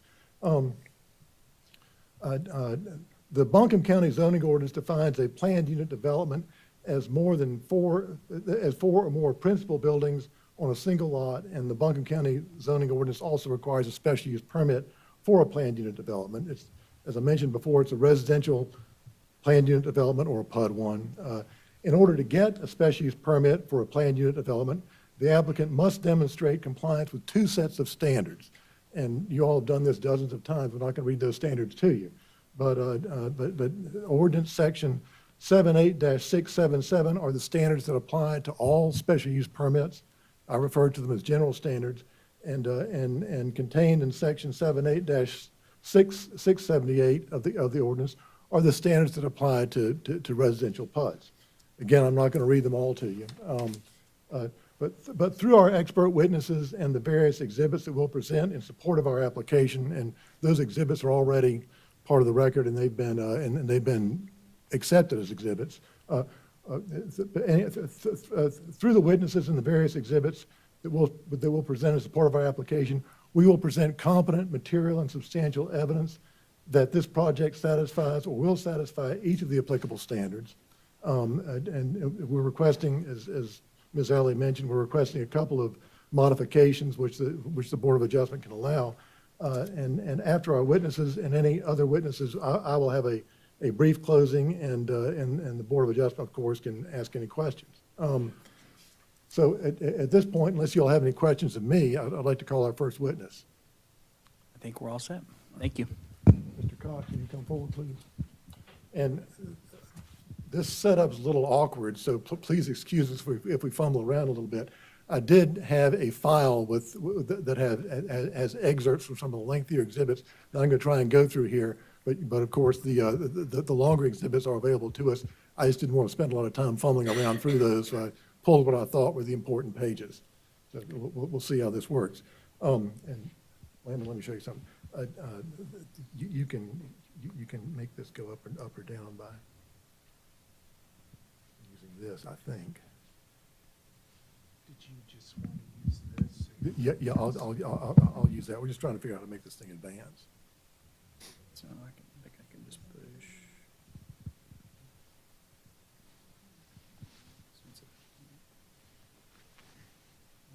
Griffin got this to work earlier.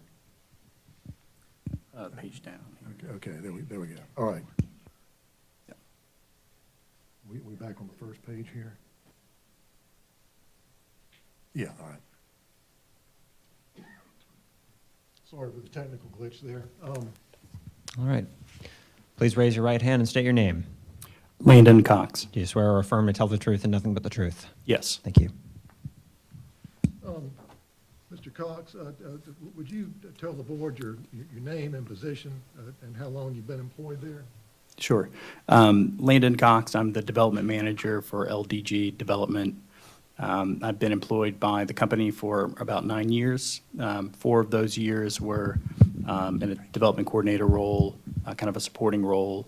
And for the past 5 years or so, I've been development manager, which just means that I oversee all of the company's developments in the state of North Carolina. And would you just cover briefly your education and relevant work experience? Sure. So I've received a Bachelor in Finance from the University of Kentucky and received an MBA and law degree from the University of Louisville. And relevant affordable housing work experience has been all with LDG development. And would you explain a little bit about LDG and what they do? Sure. So LDG is an affordable housing developer. We're headquartered in Louisville, Kentucky, but we develop throughout the Southeast. We have over 25,000 apartment units that we've developed.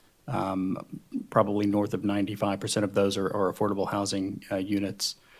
About half of those units are in Texas, a quarter are in Kentucky. The rest are kind of spread throughout Tennessee, Georgia, Louisiana, Virginia, Kansas, and then we have 3 that are under construction at the moment here in North Carolina, one of which is in Weaverville, one in Durham, and then one in Raleigh. Thank you. At this point, members of the board, I would like to offer Mr. Cox as an expert in the development and financing of affordable multifamily residential projects. So tender. Thank you. And we're going to have the civil engineer, Joe Boyd, explain this project in some detail. But could you just, in general terms, describe what this project is?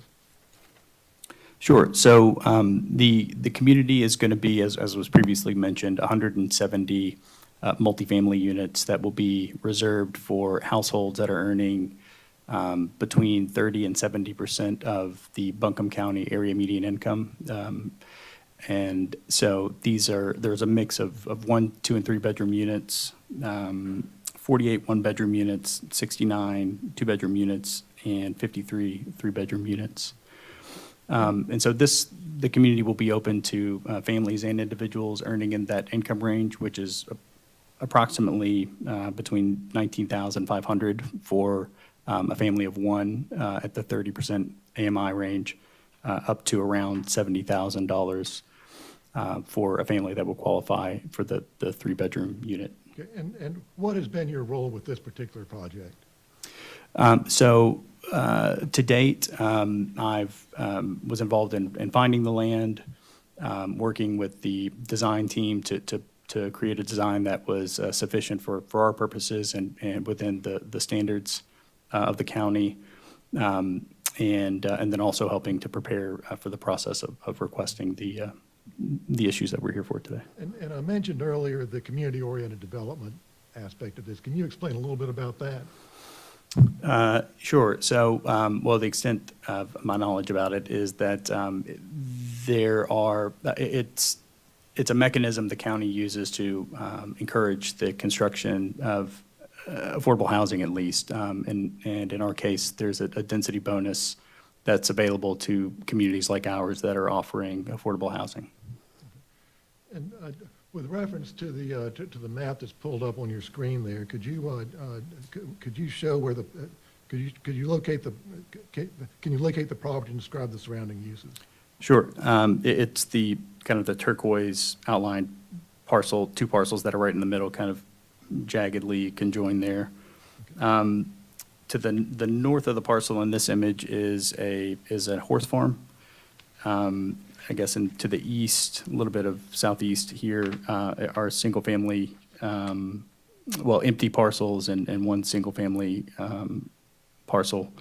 To the south is a mobile home community, and just across the road to the west is a yard waste production facility. multi-production facility. And are you sure your orientation's right? 'Cause I think that and it may be that the photograph's orientation is not correct, but the interstate runs to the south. I was describing it as it appears on the screen. Okay. And that's my fault, but the interstate, the US 70 runs east-west, and it's on the south part Right. of the property. So I can quickly go through it again. To the east of the parcel, there's a horse farm with a single-family residence on it.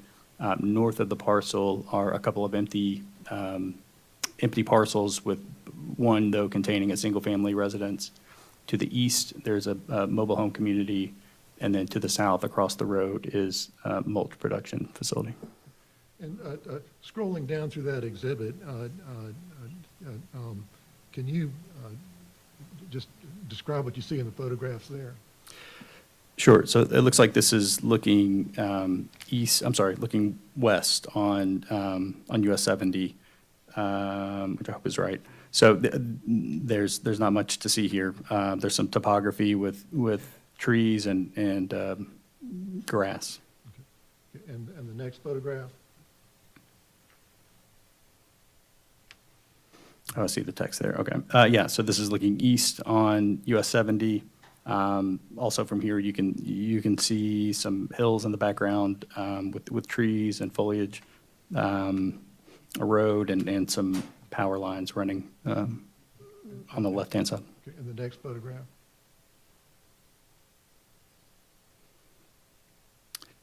So this is looking up from, I guess, around the road up north on our site, and you can, again, it's unimproved land with trees and grass and some hills in the background. Okay. And the next two photographs? So this is looking south from the site, and you could see some yard waste piled up there. Not sure the origins of it, but that's where it's piled.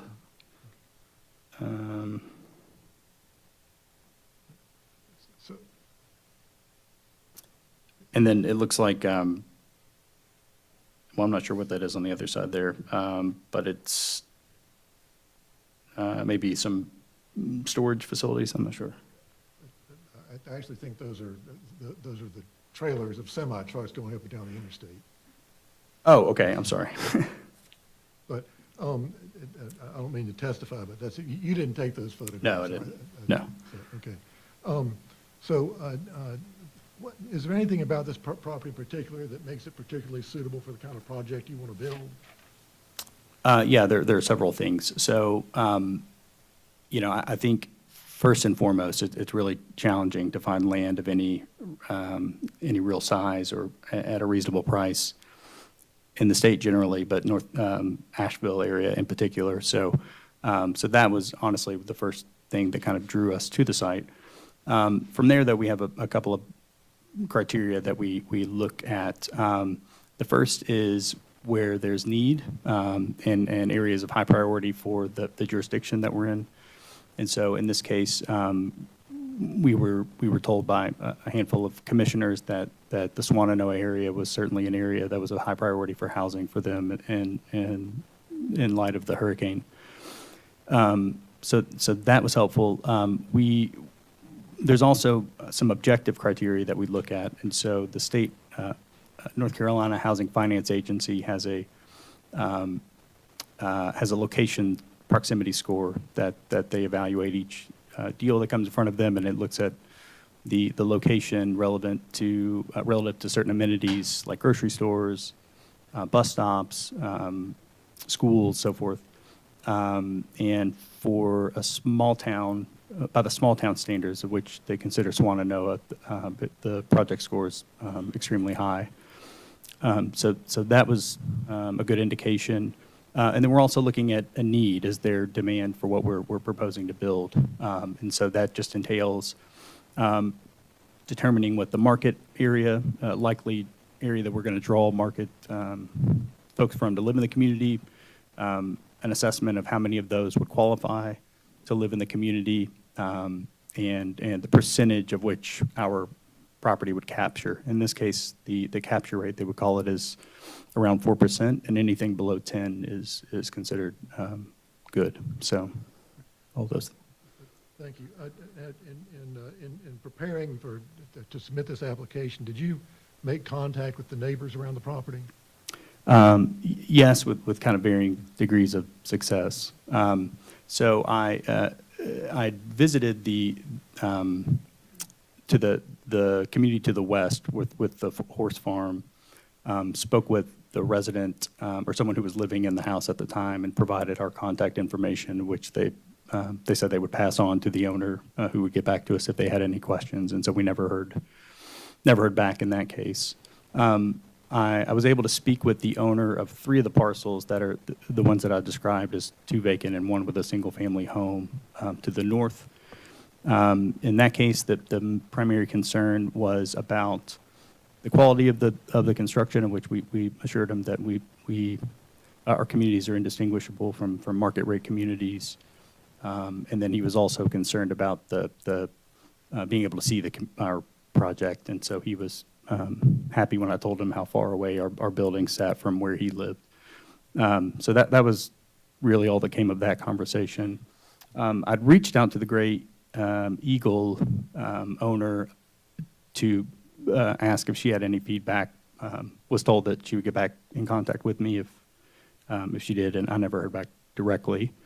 And then lastly, I was able to speak with the person who owns the mulch production facility south of us, and he didn't offer any concerns. Have you read the application for the special use permit for this project? Yes. Did you supervise or assist in the preparation of this application and the supporting documents? Yes. Okay. And are the statements made therein true and accurate to the best of your knowledge? Yes. Okay. So, are you familiar, from reviewing the Buncombe County zoning ordinance, with the general standard for special use permits set out in section 78-677 of the Buncombe County ordinance? Yes. Okay. And based on your training and experience as a developer of affordable housing projects, do you have an opinion as to whether this project satisfies the general requirements for special use permits? I believe that it does. Okay, thank you. And what about what I refer to as the standards, as the specific standards, or the standards that apply only to residential PUDs? Do you have an opinion as to whether this project satisfies those standards? Yes, I believe that they do. Okay.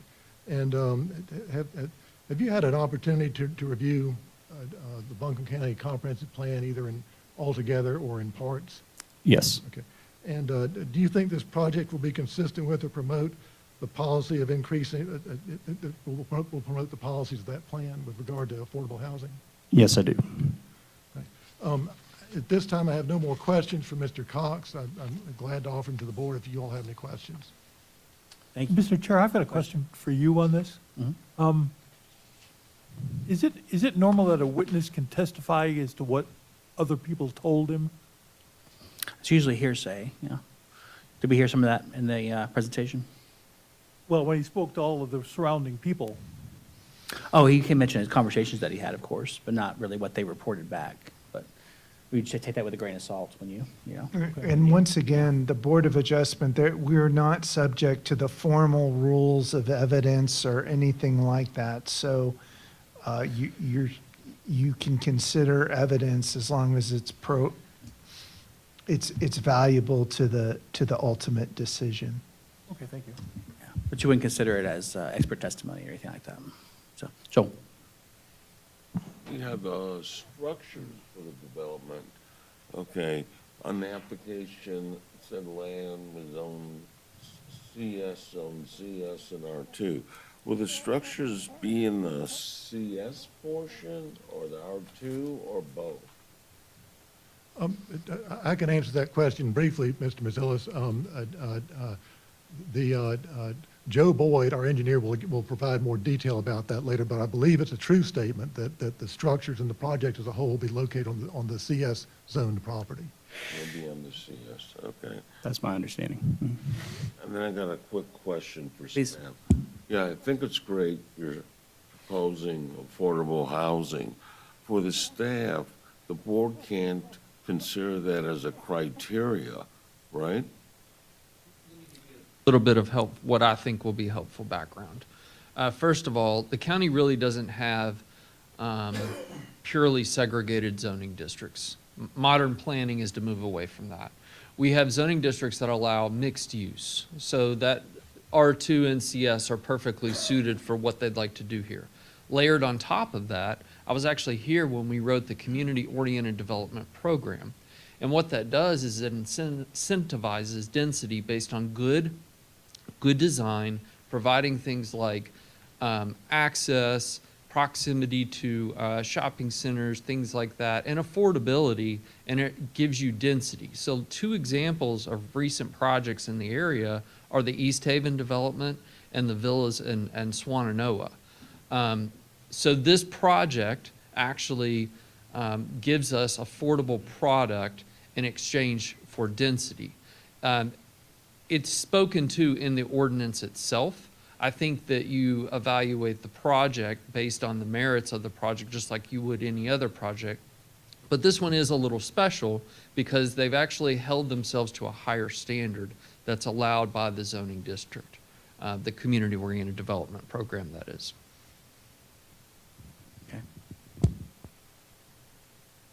I had a question regarding the selection of the location with public transportation. I don't see that there's any sidewalks on Highway 70. Is there a proposal to have a bus stop placed as a part of the development, or what will be the solution for public access to public transportation, I guess is the best way to ask the question. Landon, do you want me to give you some context on that as well? Yeah, please. Okay, so let's talk a little bit about an urbanizing county, and let's talk about services that you don't typically find in counties that are unincorporated. We're a bit unique. We have Asheville, the ART system, the traditional bus system, that actually goes back and forth on the US 70 corridor because it serves Black Mountain. Along the way, you're actually picking up stops. In fact, there's one at East Haven in the proximity of Ingalls and Swananoa. And we are actually trying to seek a grant, and we're doing things that we typically have never done in the past. We're looking to build sidewalks on the corridor. It's just trying to have the infrastructure catch up to the needs of the very urbanizing community. So the county's actually seeking a grant for the sidewalks. We have to work with Asheville on bus stops. And when development occurs, it's kind of, if you all have ever seen the movie Field of Dreams, if you build it, they will come. It's sort of a slow progression towards that. I do believe the closest existing bus stop right now is about a quarter mile. And if we continue to coordinate, because remember, the county runs the mountain mobility system, and we run it in tandem with the city system. We will approach the city and look at and see if it makes sense, once this gets underway, to perhaps add a bus shelter at that point. Any follow-ups on that, Craig? Just that we have in the past asked these questions of these developments in the sense that as the developments occur, are there opportunities for the developer to assist in the infrastructure through sidewalks, through access from their residential units to the point in which there may come a day where the bus will stop there? Fully understand. What you could do is add something like the applicant will work with staff who will then coordinate with the city of Asheville to investigate to see if we could get a bus shelter placed on the 70 corridor. We also, as I mentioned with the sidewalk, I do think there's a good chance we are going to see some grant dollars to build sidewalk ourselves. But we could also continue to work with this applicant on those type of features. So would the applicant be open to that kind of language to assist in the residents having access to a sidewalk and to the public transportation? Absolutely. Thank you. Let's work on some language there so we can incorporate that with the conditions as well. Joe? Yeah, this goes back to the transportation. I'm assuming affordable housing, not everyone will have a car necessarily. How many parking spaces are there for each unit? So we were proposing, it's approximately 1.5 spaces per unit. How many again, excuse me? 1.5, well, the ratio is 1.5. I don't know if I have the number total off the top, that our engineer can speak to that. And you had outlined the unit mix here. Can you review that again for us in terms of the number of 1, 2, and 3 bedroom units, and then what they might be approximately offered for? Sure. And I do have it in very small print on something I have here, just before I move on with the spaces. I think it's 260 total spaces, but they can correct me if that's wrong. I'm sorry, your question was about the unit mix. Can you repeat the number of units for 1, 2, and 3 bedrooms, and then what they might go for market rate? Sure. So the number of, there'll be 48 one-bedroom units, 69 two-bedroom units, and 53 three-bedroom units. And then your question is about the rent, what the projected rents would be for those? Mm-hmm. Sure.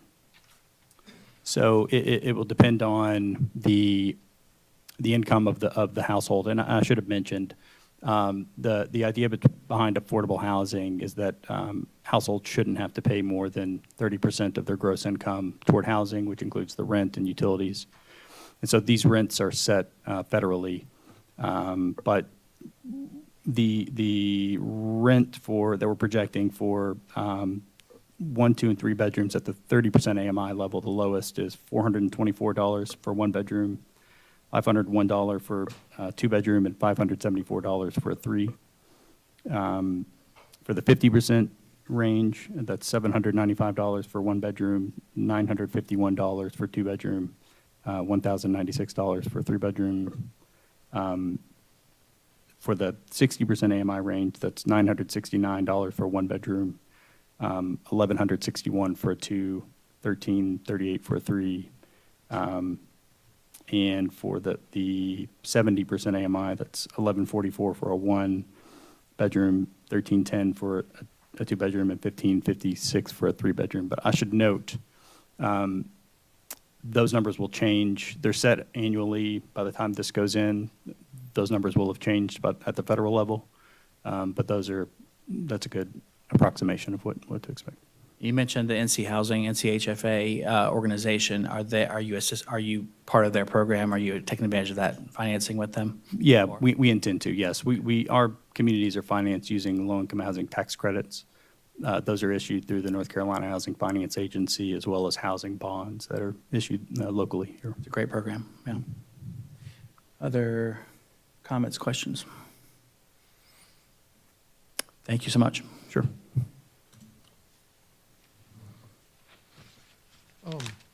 For my next witness, I'd like to call Joe Boyd.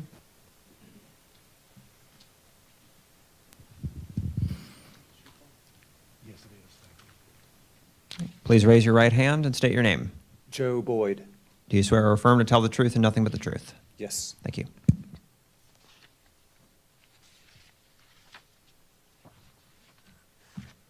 I'm going to ask you to refer some of the documents that are in the same thing. Page down. You just page up and page down. Yep. You got it. Keep. I think yours are at the end. Okay, you just tell me where to stop. Keep going.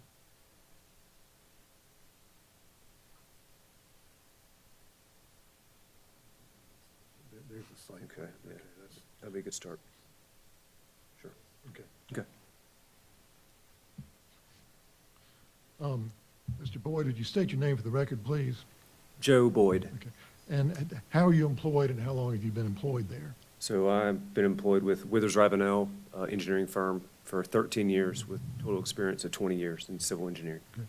And in your profession, are you required to be licensed to practice in North Carolina? Yes. Okay, and what are you licensed as? I'm licensed as a professional engineer in North Carolina.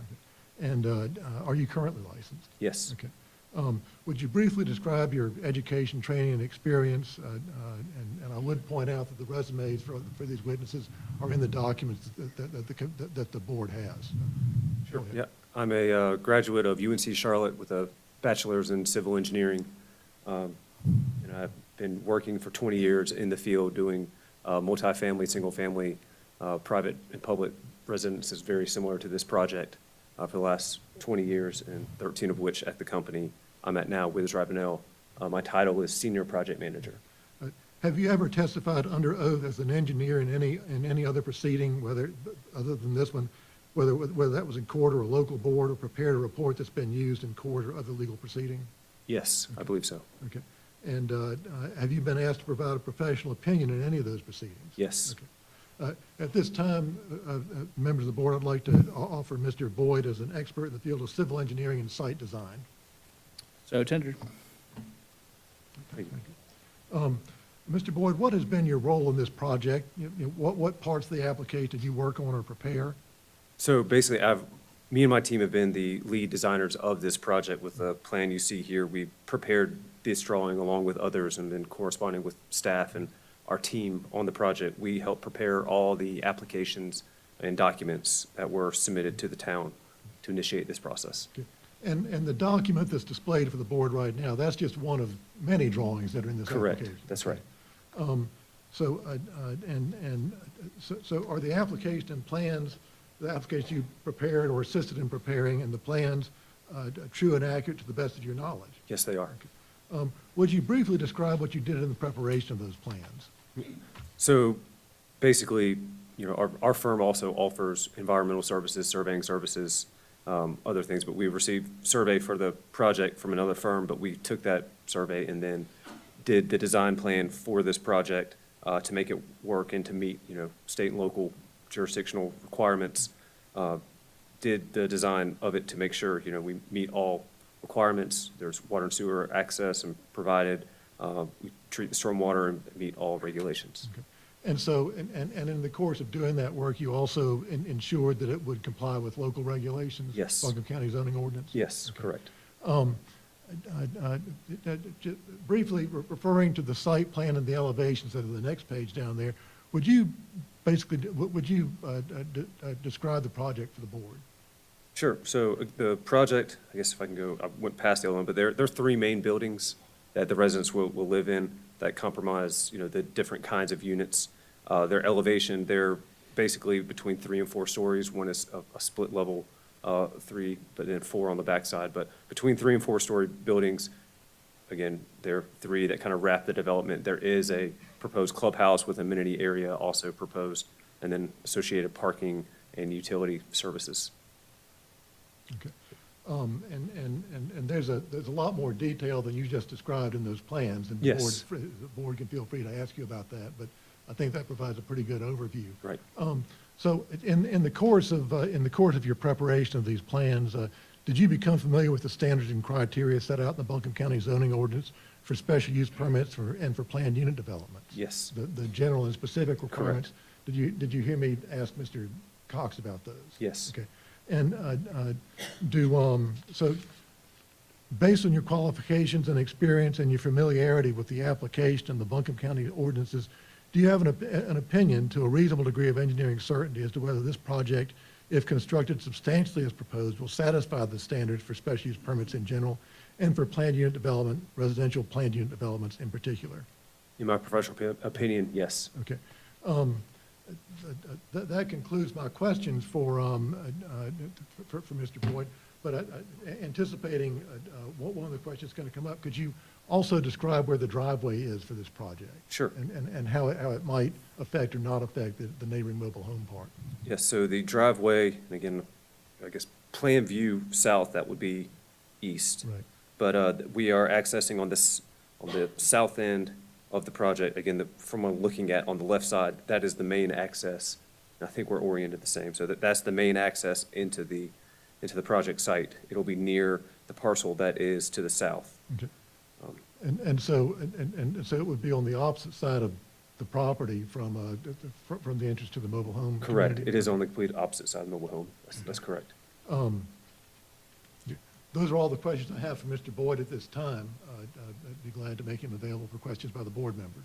Sure, thank you. Other board questions? Question regarding the variance or the request with the building height. Mm-hmm. Where in the development is that ceiling going to be exceeded? So it's going to be exceeded, basically it's just in the roof line. So it's where the stairwells and the elevator shafts will be. It is a pitch roof. Oh, so all four buildings, all the buildings will be of the similar height? Correct. Well, of the three main residential buildings, yes. The clubhouse will be smaller, but correct. Right. All right, thank you. Yes. Just as a reminder to the board, the plan unit development process, community-oriented development, and the special use permit process does allow modifications. So I wouldn't refer to this as a variance. I would refer to these as modifications, and it's specifically spelled out in the applicable section, just for clarification purposes. Okay. Thank you for the cleanup. Yeah, and I did want to clarify, and the previous question was asked about what zoning the buildings were in. It's in the CS zoning. All the buildings are in the CS zoning. Okay. Wanted to clarify that, and it's 1.53 parking spaces is the exact ratio that got asked. But Okay. Any other questions? Thank you so much. thank you. At this time, members of the board, I'd like to call Ronald Stevenson. Okay.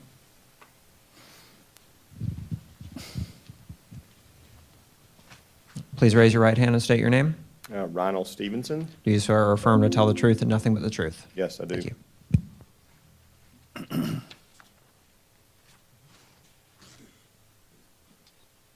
Scroll up on Yeah, this. sure. One page. You've got the whole report in there, but that's your summary. Perfect. Thank you. Would you state your name for the record, please? Ronald Stevenson with DRMP, a civil engineering firm. I'm located in the Raleigh office, and I am a registered professional engineer in the state of North Carolina. My license is current. You anticipated a couple of my next questions, but how long have you been employed at DRMP? I've been employed since early 2001, and at the company, I have been responsible for the preparation of hundreds of traffic engineering studies for various types of developments across the state of North Carolina, as well as projects across the southeastern United States. And did you say you were currently licensed in North Carolina? I am currently licensed in the state of North Carolina. Have you ever been accepted or recognized as an expert witness in any other proceeding, whether it's before a court or local board, or prepared a report that's been used in court or other legal or administrative proceeding? I have. Now, do you have any special certifications or recognitions relevant to your work on this project?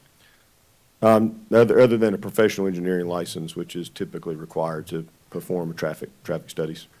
At this time, members of the board, I would like to offer Mr. Stevenson as an expert in the field of traffic and transportation engineering and design. Seeing no objection, so tendered. Thank you. Thank you. Have you had an opportunity to review the plans and other documents for this project, the Beacon Ridge project, and are you familiar with the project and its location? I have, and I'm familiar with it. Okay.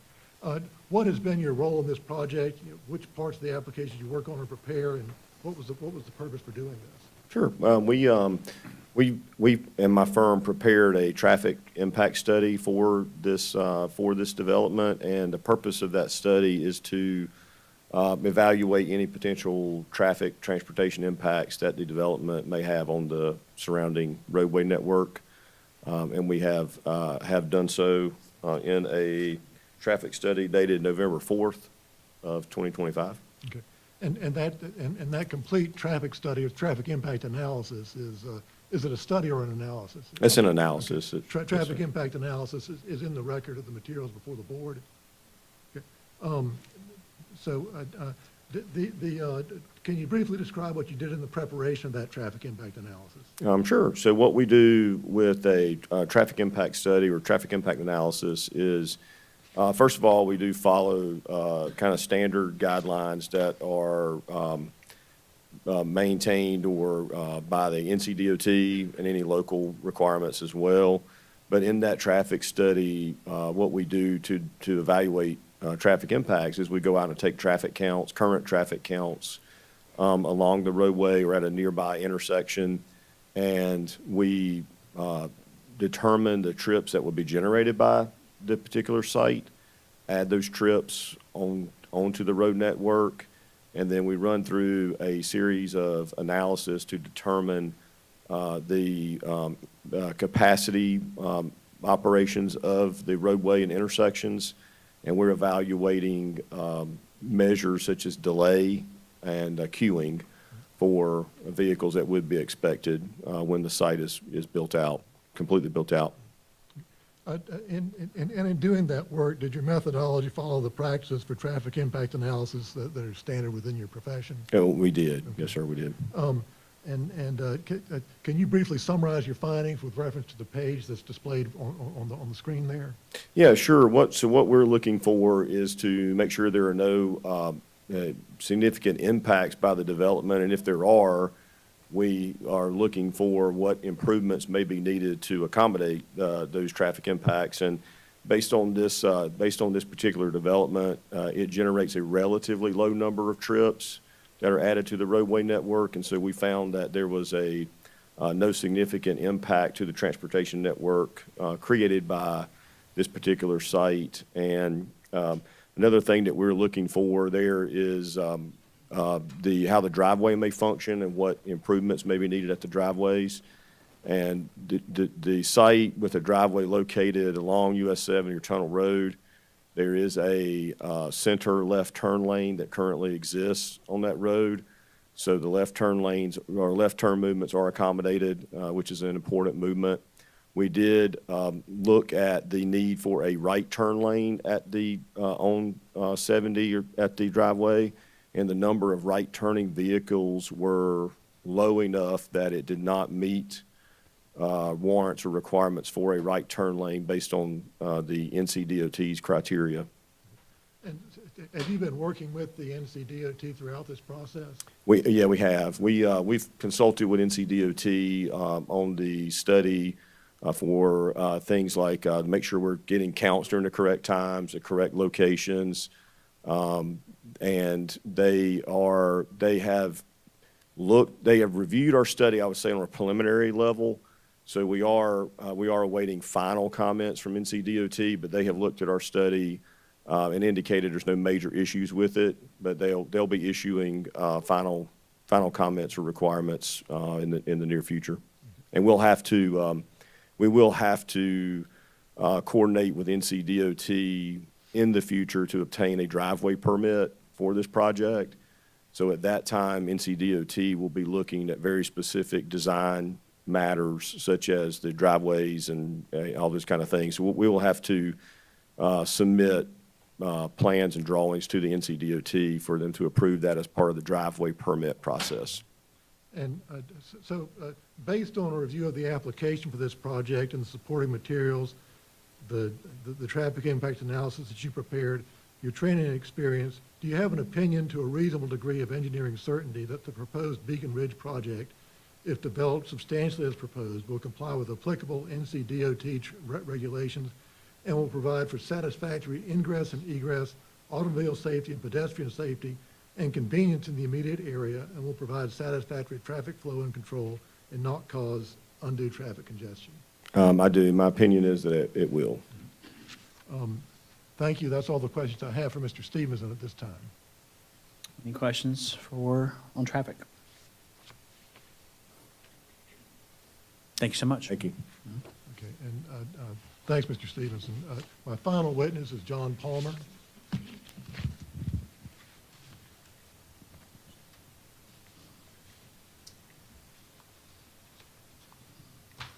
Please raise your right hand and state your name. John C. Palmer. Do you swear or affirm to tell the truth and nothing but the truth? I do. Thank you.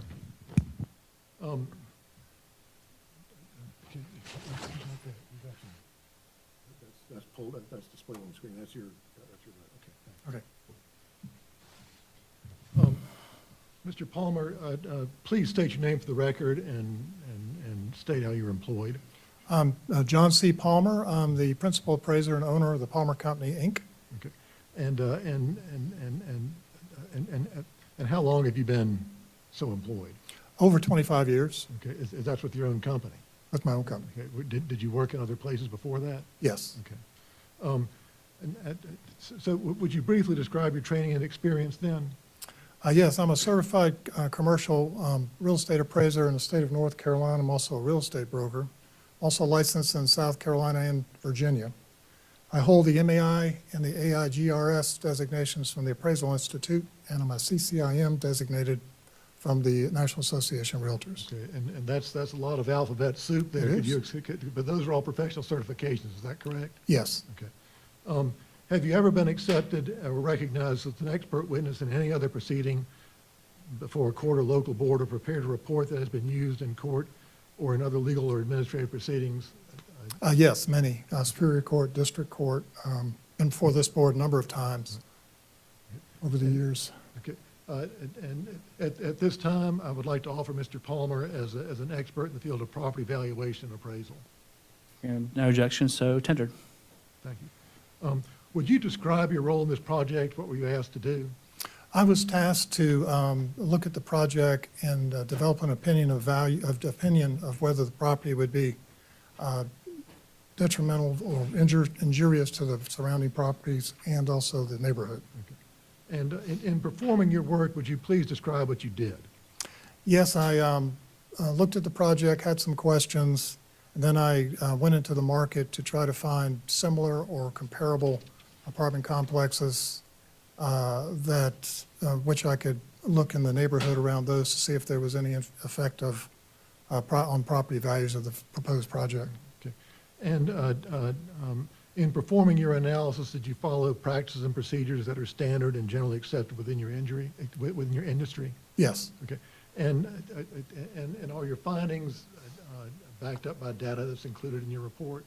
Yes. Okay. And can you provide a summary of your findings and conclusions? And you can refer to the page that's displayed there if you wish. Okay. As far as what I did? Yes. Actually, what I did was I looked at the other apartment complexes. I specifically was looking for affordable housing projects to see if there was any difference in affordable housing versus a regular apartment complex. In my report, there are actually two affordable complexes and two market complexes. Basically, I couldn't find any difference between the two. Okay. So, and the other apartment complexes that you looked at are those what you would call comparables? Yes. Okay. So based on your review of the application, have you read the application? Let me ask you that. Oh, yes. Okay. And you've reviewed you have reviewed the supporting materials? Yes. Okay. So based on your review of that application, the supporting materials, the market impact analysis that you prepared, and your training and credentials, in your years of experience, do you have an opinion to a reasonable degree of appraising certainty that if constructed substantially as proposed, the project will not be a detrimental to the public welfare or injurious to property or public improvements in the neighborhood of the proposed use? Yes. Okay. And what is that opinion? That the proposed project will not be detrimental to the public welfare or injurious to property or public improvements in the neighborhood of the proposed use. I have no further questions for Mr. Palmer. I'd be glad to make him available for questions from the board. Any board questions on the appraisal? Thank you so much. Thank you. Thank you. Mr. Chairman and members of the board, that concludes our evidence. I will have a brief closing, but I believe you have a witness. Sure, we'll ask if any member of the public is here to speak on this application. Hold on. Before we move forward, Mr. Ost, I want to make sure that your documents, while submitted to staff, are also admitted on evidence into the record. And that would be, and let's make sure that the traffic impact analysis, the market impact study, the applicant's witnesses, resumes and CVs, comprehensive plan experts, photographs, the current deeds, present and listed as presentation materials. And I apologize, I thought those were all admitted after Ms. Well, I know that the staff has your application in the regular documents, but I think the things above and beyond need to be admitted. Then yes, I would move for those documents to be admitted into evidence. So admitted. That's the list of documents aside from the application that's featured on the website. That's everything on the website that's would be considered evidence and would not be something that would be admitted during staff's presentation. Right, okay, thank you. And the presentation materials that I had these witnesses go through are individual pages from the documents that were admitted, so. That's right. Thank you for that clarification. It's not new information. Yeah, we appreciate it. Thank you for pointing that out. Any witnesses on this application? Going twice? Ma'am, did you still yes, want to ma'am. speak? Okay, well, come on up. We invite Now's your you to- chance. We'll have you step up and then be sworn in. Thank you. Oh, did you already finish that? Okay. Welcome, ma'am. Hello. And pull that microphone towards you if you would. Whoop. Better? Better. Okay. Well, I'm here on behalf of Gray Eagle, which is connected to this property, well, it's beside it. And I don't believe the traffic thing that he just talked about. I mean, what is it you want me to say? Sure, it's less of a Q&A and just what you want to present to the board just as your experience with the project or proposal. Well, I don't have an experience with this project yet, other than all the people they've had on our property doing surveys and stuff. Right, staff can clarify with you if you have questions about it, but Okay, I just had a question about the traffic thing that he was talking, because we prefer, I know how busy that road is. You have to sit there for a long time before you can get in and out with another bunch of people right there on a curve. They need a traffic light. And I need to object at this point because Ms. Wicks is not an expert in the Yeah, law of I'm North. not an expert, I just sit there trying to get out. yeah, it's also a back and forth and more of just you addressing the board with your issues with the project as proposed. So we note the objection, though. Thank you. I know that, this is the letter from the owner of Gray Eagle. And once again, ma'am, you Yeah. cannot It's testify okay. or read the letter without, that's really, your owner needs to be here to talk Yeah, about she what's doesn't in there. live here, I get it. and I'm the one she gets to send to do this stuff. Well, I want to try to make it as easy for you as possible. Thank you, I appreciate that. If you wanted to give a brief summary, though, you could do that. Mr. Ost, would you have any problem with her just submitting the letter? No, that's okay, don't worry about it. And then we It's could at basically least have everything we it, talked so- about. I have no problem with her submitting the letter, but I would note that under North Carolina law, an expert is required to give opinions about traffic safety. Right. So ma'am, would you like to submit the letter so you don't have to?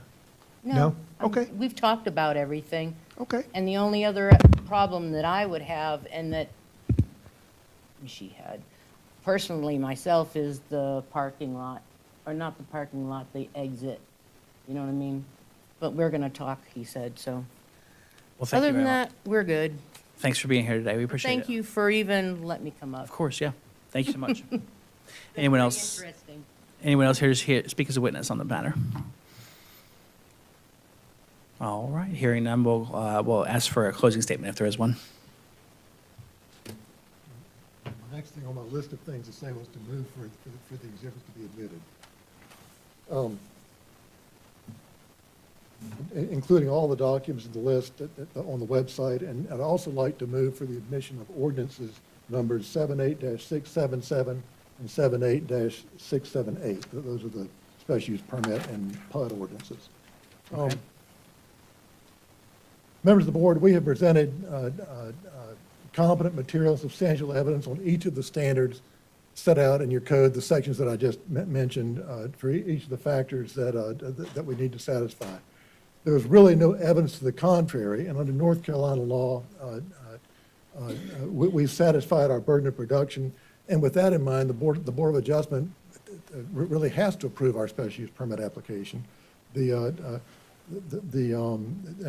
just anecdotally, I heard a story on the radio today about the need for affordable housing in this country and the need for housing units in general. This project hits both those nails squarely on the head, And we would ask for y'all's approval, subject to the conditions that have been proposed by staff and the additional condition about the transportation. Thank you. This time we'll close the public hearing and we'll open up to board discussion and deliberation. I believe we had one condition added to those staff conditions upon discussion with the applicant. So if staff has a version of that written, that would be great.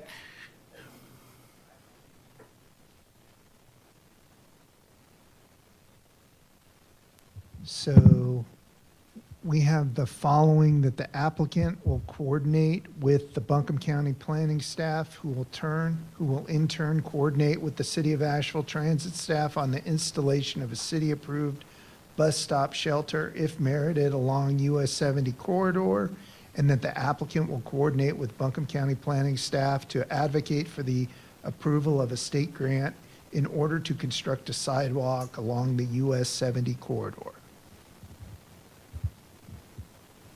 And to be clear, that was acceptable to the applicant as written there. Okay, thank you. Open it up for board discussion.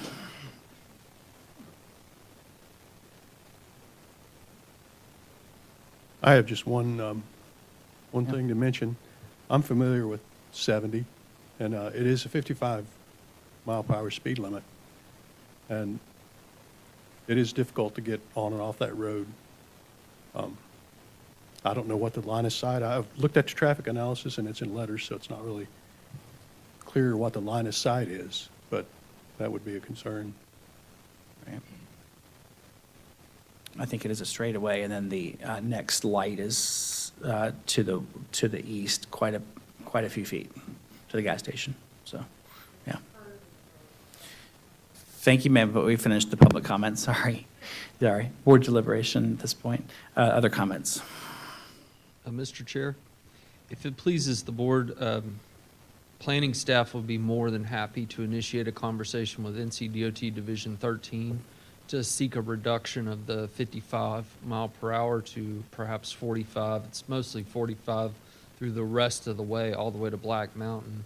After you exit the city of Asheville, that's when you start hitting that 55 mile per hour speed limit. And that's due to the years of there hadn't been a lot of development activity. As development activity occurs, though, DOT does regularly study intervals, and we would be more than happy to initiate that conversation with the NCDOT. It's probably helpful. Yeah. I thought it was a very well-presented case. We have all the experts here. They were clear in their points. We're satisfying the low-income housing needs in the community. So I have no reason to oppose the proposal. Wonderful.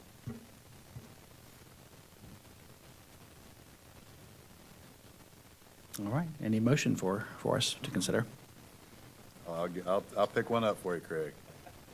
All right. Mr. Chair, based on the evidence presented to this board, including the following exhibits: the petitioner's application, the submitted development plan, the GIS maps, the staff report, testimony presented in this hearing, I move the board adopt the following findings of fact. This matter was properly advertised, is within the board's jurisdiction, and is right for its consideration.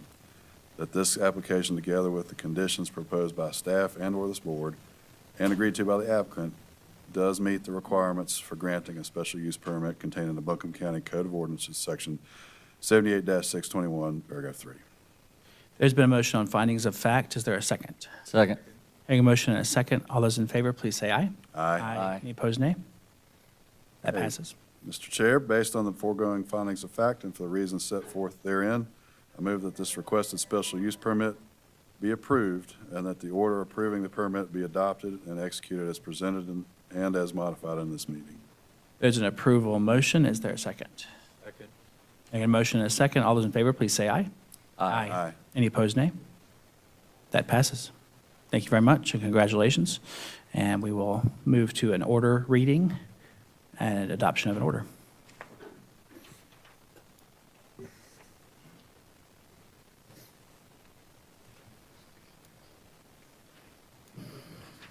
Mr. Chair, before you move on, is Please. it okay for me to excuse some of my witnesses? Please.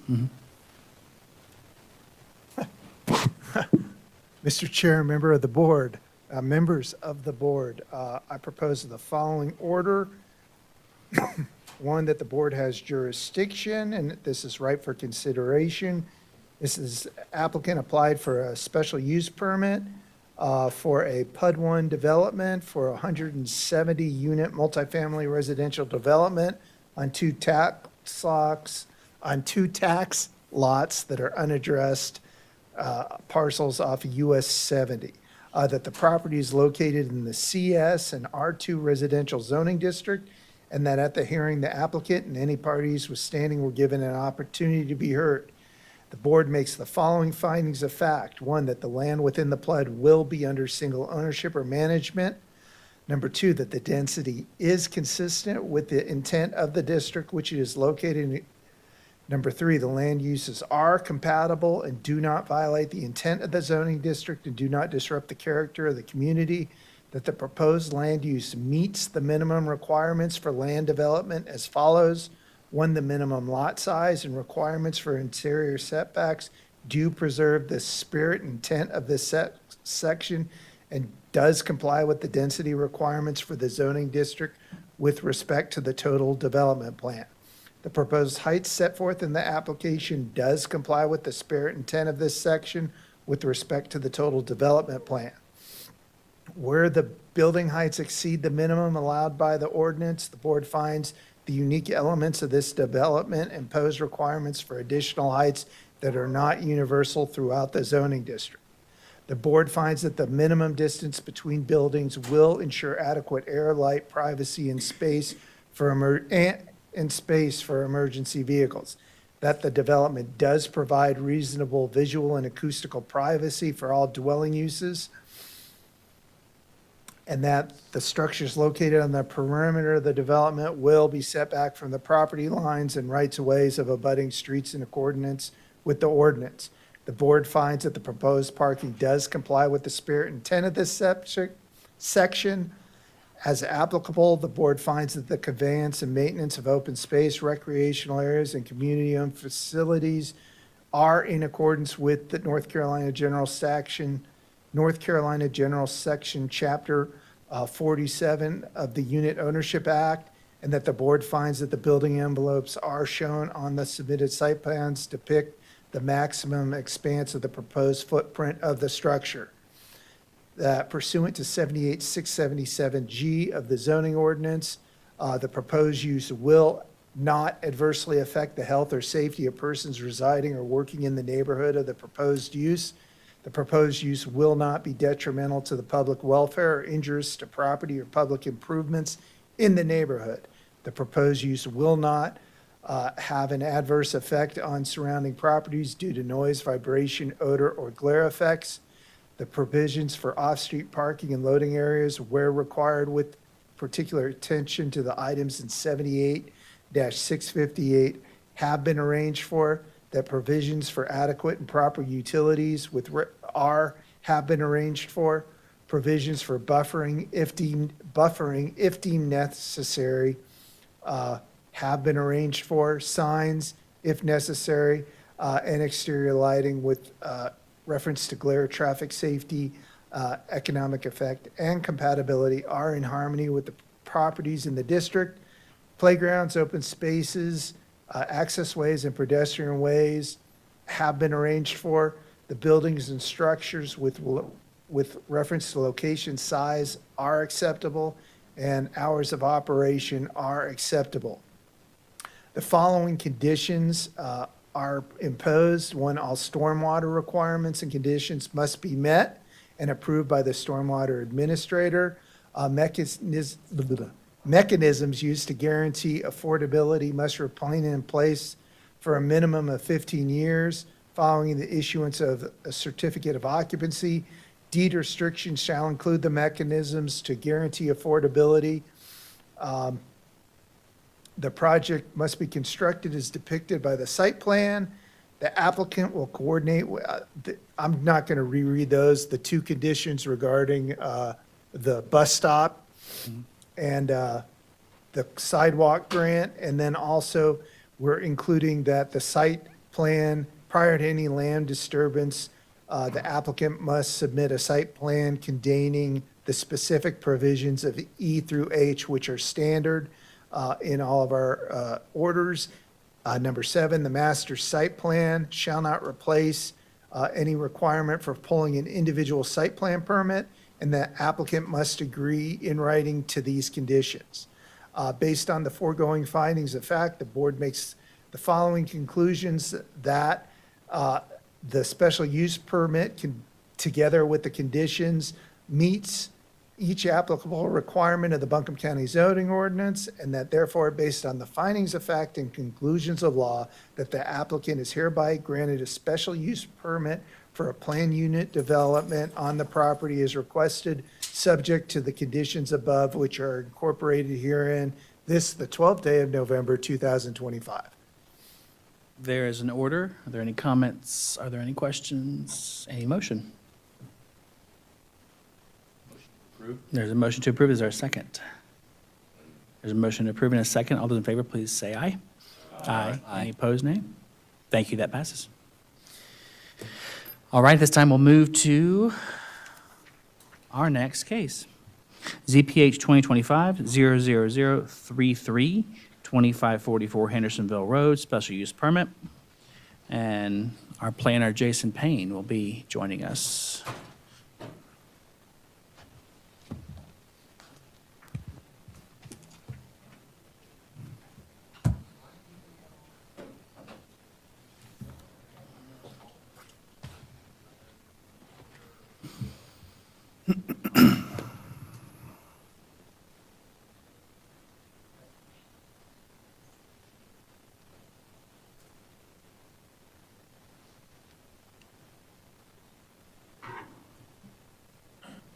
Before we get started, does staff know, do we have the Villa Variance folks? Are they here today? Do we know that yet? They're here. We're engaging in a Talking about it? discussion Okay. about that, yeah. Let's see if we need to take action before the case starts, you know.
Please raise your right hand and state your name. Jason Payne. Do you swear or affirm to tell the truth and nothing but the truth? I do. Thank you. Welcome, sir. Thank you, and I certify this public hearing is properly noticed and all applicable parties were notified of the meeting in accordance with the general statutes and county code. I ask that all applicant and staff materials be accepted into the record as evidence. Hearing no objections, so accepted. This is the review of ZPH 2025-00033, the 2544 Hendersonville Road Special Use Permit. The applicant is Carr Swicegood of Woodfin B&A LLC. The LLC is the owner of the property. The property's total acreage is about 4.1 acres and is serviced by public sewer, MSD, and City of Asheville Water. The property is zoned R2, and the applicant has applied for a planned unit development level 1 consisting of a 22-lot major subdivision for detached single-family home development. As Mr. Pennington described earlier, the PUD process waives the standard zoning dimensional requirements. So for this, the applicant is asking the following deviations from standard ordinance measurements.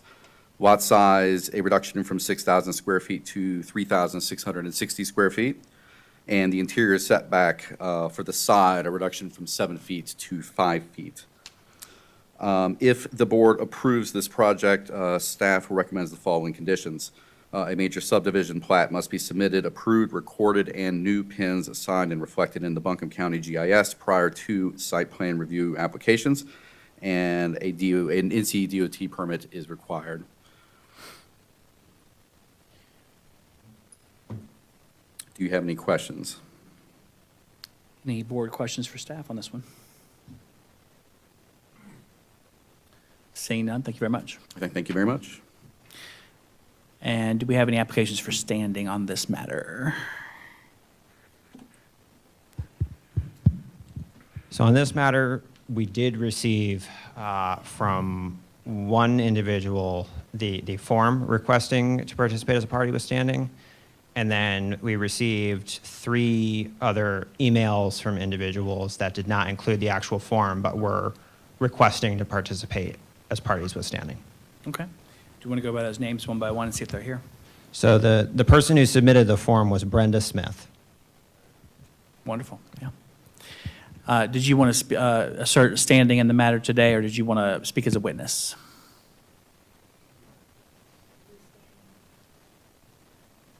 I'm sorry, I couldn't hear you. Can you come up to the day? Standing, okay, all right. Yes, Ms. Smith, if you would step up to the podium. Yeah. Approach the dais.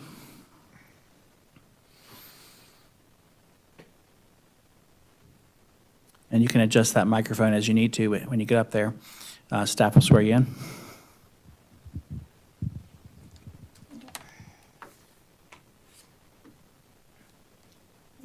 Chair All right. and members of the... Please. Ma'am, the staff will swear you in over here. All right, please raise your right hand and state your name. I'm Brenda Smith. Do you swear or affirm to tell the truth and nothing but the truth? Yes. Thank you. And before you start, one thing. Kurt, you want to?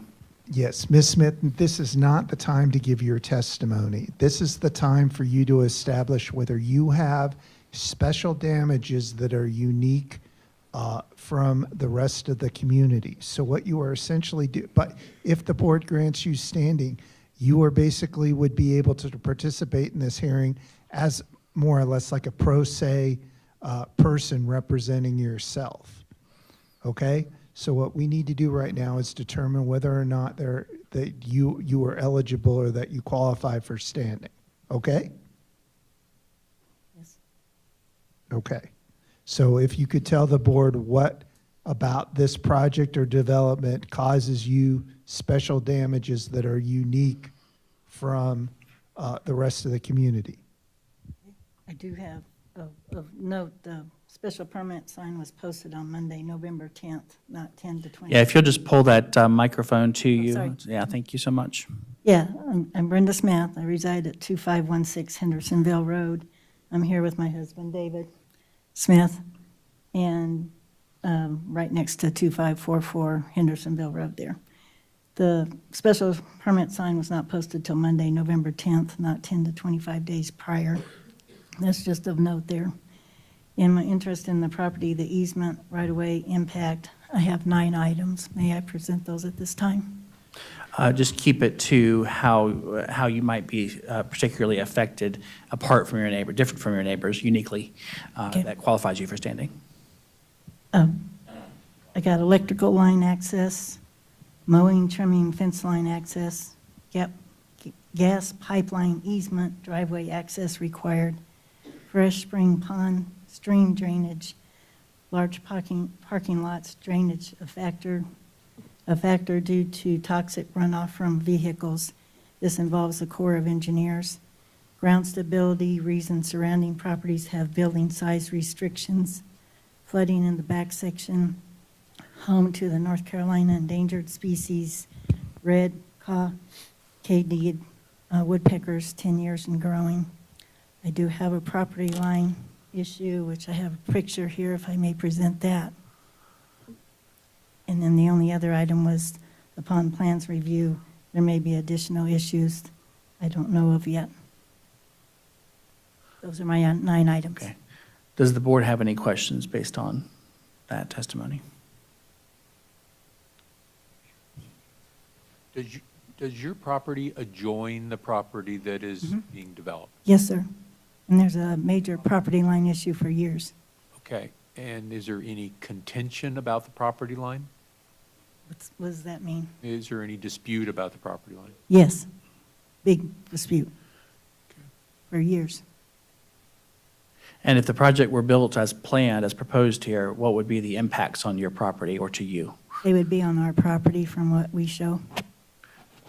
And can use you the- expound on how that would affect you or what effects that would have on you or your property negatively? It would be on our property. Loss of property. Yeah, thank you. Would Loss of And property. therefore, would your property be the same, well? It would be reduced, yeah. It'd be, okay. Would it cause you to be unable to access your property? We're trying to figure out what this development will do to your property. It's going to move it. Sir, if you could please, we Yeah, we'll only keep can it have to one one person person at a time. testify at a time. I'm Thank you. sorry, Miss, but that's what we're trying to figure out. What is it to I your got a property? picture. Can I show the Not, picture? not quite yet on the picture, but we can just Okay. talk about it, yeah. Okay, the property line was moved over by at least 5 or more feet toward our property. Mr. They Chair. use, Yes. they, Mis- Mr. Chair. Sorry, I'm sorry, Mr. Freeman, yes. Objection, just to getting into the underlying facts of her allegations. First of all, we do not believe that there is a property dispute here. The Register of Deeds records on this is clear. So unless there is a survey that has been filed with the Register of Deeds or some legal action to quiet title, I do not think that this is the forum to air or begin a case concerning the location of a property line. The first issue that was mentioned had to do with noticing the property, and I think that that is best handled by staff. Hold on, once again, Brandon, if you could hold off on your counter arguments, let's let her finish testifying. Your objection's been noted. Then you can have an opportunity to ask the witness your questions, and then the board can make a decision on standing. Does that? That makes sense. That makes sense. So, has there been a lawsuit instigated on this? no lawsuit. Okay. Just Have you filed a survey at the Register of Deeds disputing? Yeah, it's been on file for years. And I believe what happened is I built a 7-foot horse corral fence, but onto the side of it was a 4-foot run, at least a run. And they're using the horse corral fence as the property line, assuming that's it. But there is another fence line over, and a previous owner bulldozed it partially, and it was used there. But that's why they're missing the property line, because they're going by the 7-foot fence, not the other existing fence. Okay, Had so a run there for So horses. if the project were built as proposed and you ended up with either adjoining or encroaching building, just say, how would that impact you, your property It'll itself? probably be right next to my house. I mean, at least 4 or 5 That's one foot thing. in. What else would it do? It would impact the spring pond because now they're going to be into the spring pond area Okay. that comes out from here and flows that way. And that's under control from the Corps of Engineers. Other board questions before we ask Mr. Freeman to? And we got ground stability too. Is there anyone else that would have the spring pond impact other than yourself? Yes, downline people, where the pond's coming out. It's a freshwater pond that runs on downline. It's protected by the Corps of Engineers, which is why they didn't allow the North Carolina Furniture Warehouse to build a house on the hill there, because anything could cover the pond or slide. And then the other tried a parking lot on the other side, and that was turned down because of the runoff from the parking lot into the spring water, toxifying the water. Their location, it comes out of the pond and drains down, and it curves right there by the existing old house. But it's all fresh water coming out of there until, of course, it goes way out. Okay, thank you. Corps of Engineers familiar with the Thank you. multiple calls. And they said that if anybody messes that spring water, they'll be heavily fined so high that they won't be able to afford it. Okay. That was thank my you. word the Thank last you time I called. For that, please, yeah, Yeah, we heard, that's the we last heard that time I statement called there. about Any other board questions for the standing applicant? Yeah, ma'am, do you have any record with you of this lawsuit that's been filed? What lawsuit? I There didn't hasn't file been any one. lawsuit. There hasn't been one. No lawsuit. Oh, No, that was a Well, no. That was a no. I'm sorry. I didn't mean lawsuit. No, I'm confused. You said you filed something years ago. The survey was filed, two surveys were filed. It's on record with Blue Ridge Survey. Okay, do you have any record with you of that being filed? No, it's just on file. And one of the lines originally went through the house that's in the back, the porch area, when they built the porch. Do you filed have a plat citation for that with the County Register of Deeds? It's filed, yeah. The Do you have a survey's on Do you have a file. number? Do you have a citation? I don't have the number with me, no. Thank you. Apologize. Mr. Chair, it might be Yes. helpful. What is if we could get the standing applicant's specific address? We're having trouble trying to locate where her property is. 2516 2016. Hendersonville Road? Yeah, the numbers are off because 2544 used to be on where I'm at, and then the number was changed. And Due to we've heard a- it's adjoining, so. Okay, thank you.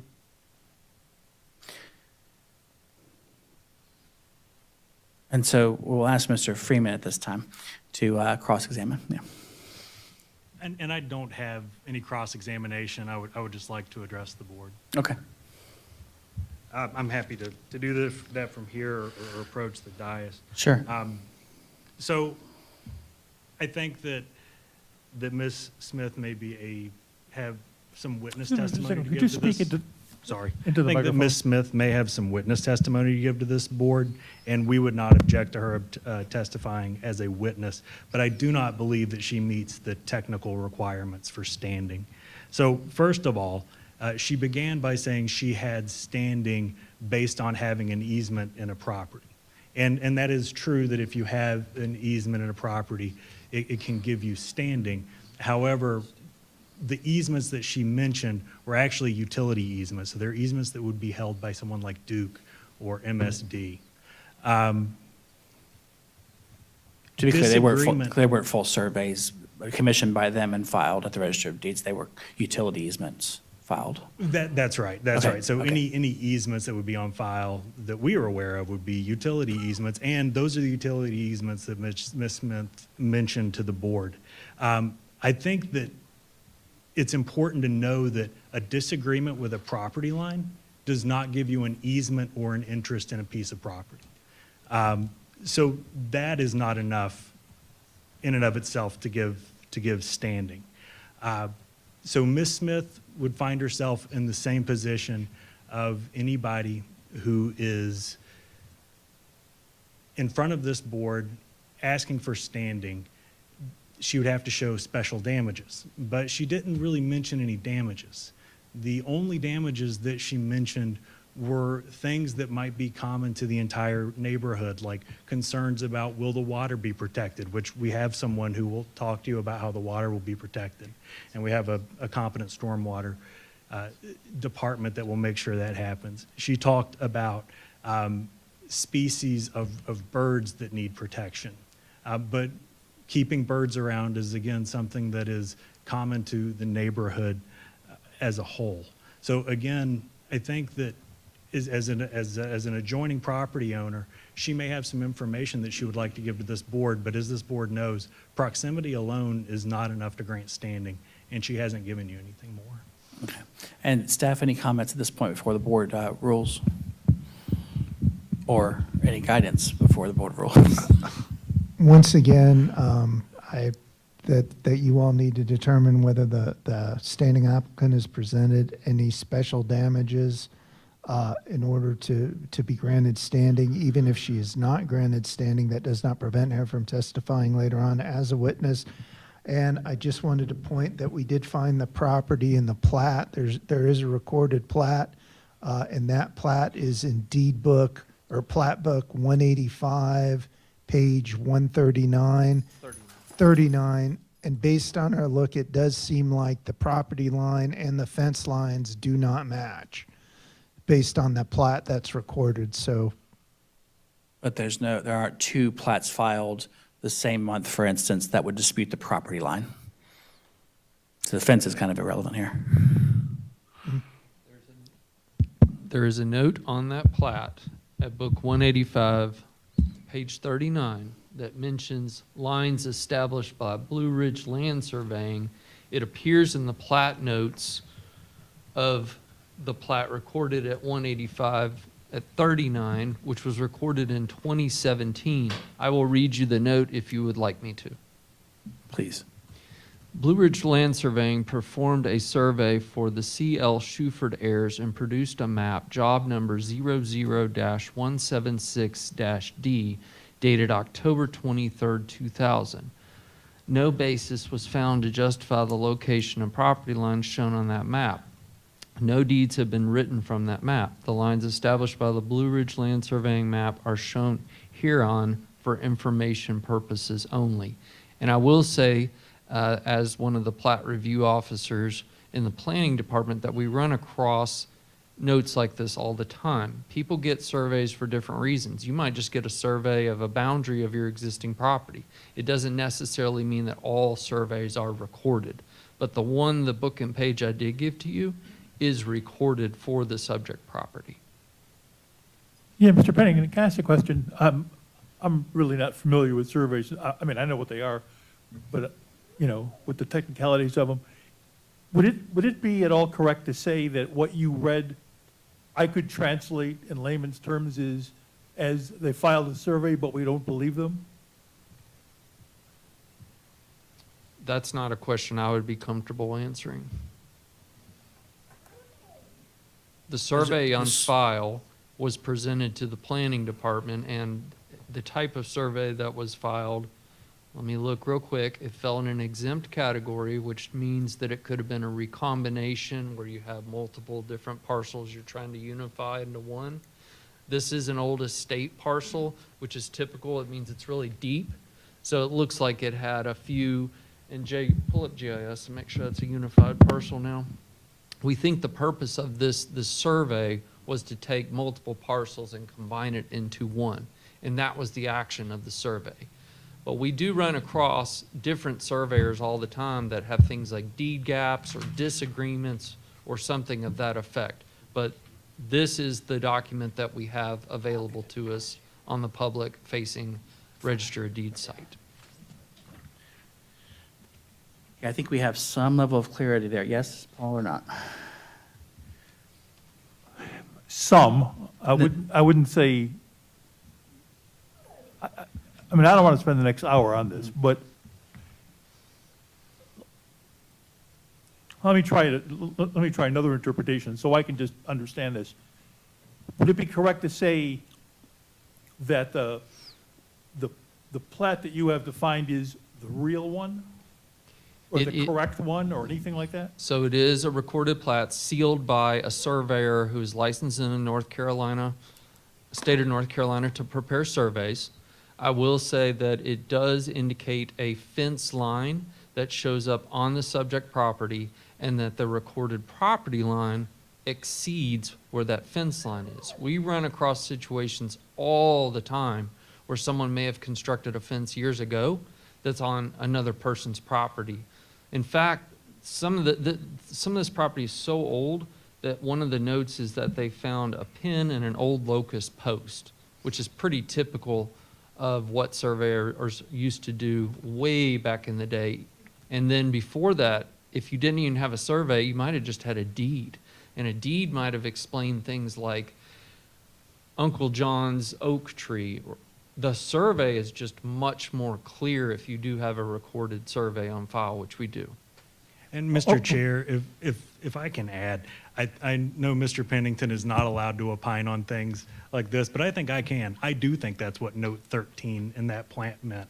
I think it meant that the surveyor looked at what he saw on the ground, looked at the records, and then said, you know what, we can't find anything that supports this, but there's a fence there, and we think we need to talk about it, and there's a survey. But if this board, if anyone could stop a development by filing a survey disagreeing with a property line, it would be a real problem. If you disagree with a property line, the appropriate thing to do is to file a lawsuit. Okay. And this is not the forum to have that discussion. So, ma'am, anything else to say before the board closes this portion and That's rules it. on It's this? just that I had the picture of the discrepancy. It was based off not the actual fence, the horse corral fence. There was a run in between the two, and everybody's using the 7-foot fence, not the actual fence line. Okay. And Thank you for that. there's a big difference there, so it'll be a big difference on the development onto our property. Thank you. We appreciate you Mr. appearing. Chair, can I? Thank you. Oh, sorry. You have another question? Yeah, I just have one more question for Mr. Pennington, and then I promise I'll stop. Promise? No, kidding, yeah. Is it, in English, sort of correct to say that the fence line that the witness is talking about is 5 feet or 7 feet into the other property, and so it appears to be hers? Is that sort of what is being said? I'm not sure, because I have no idea who constructed the fence, but it does look like the fence is on the subject property of the project that is before you today. And Mr. Chair, to be clear, that would be our contention, that the fence is encroaching on our property. Okay. That's right. No, And I that got- that survey in 2017 would be the last recorded survey, so that would be the official record as of today, unless there becomes a dispute. There is not a dispute right now, as far as a legal dispute. So there's not two surveys that contradict, so. the-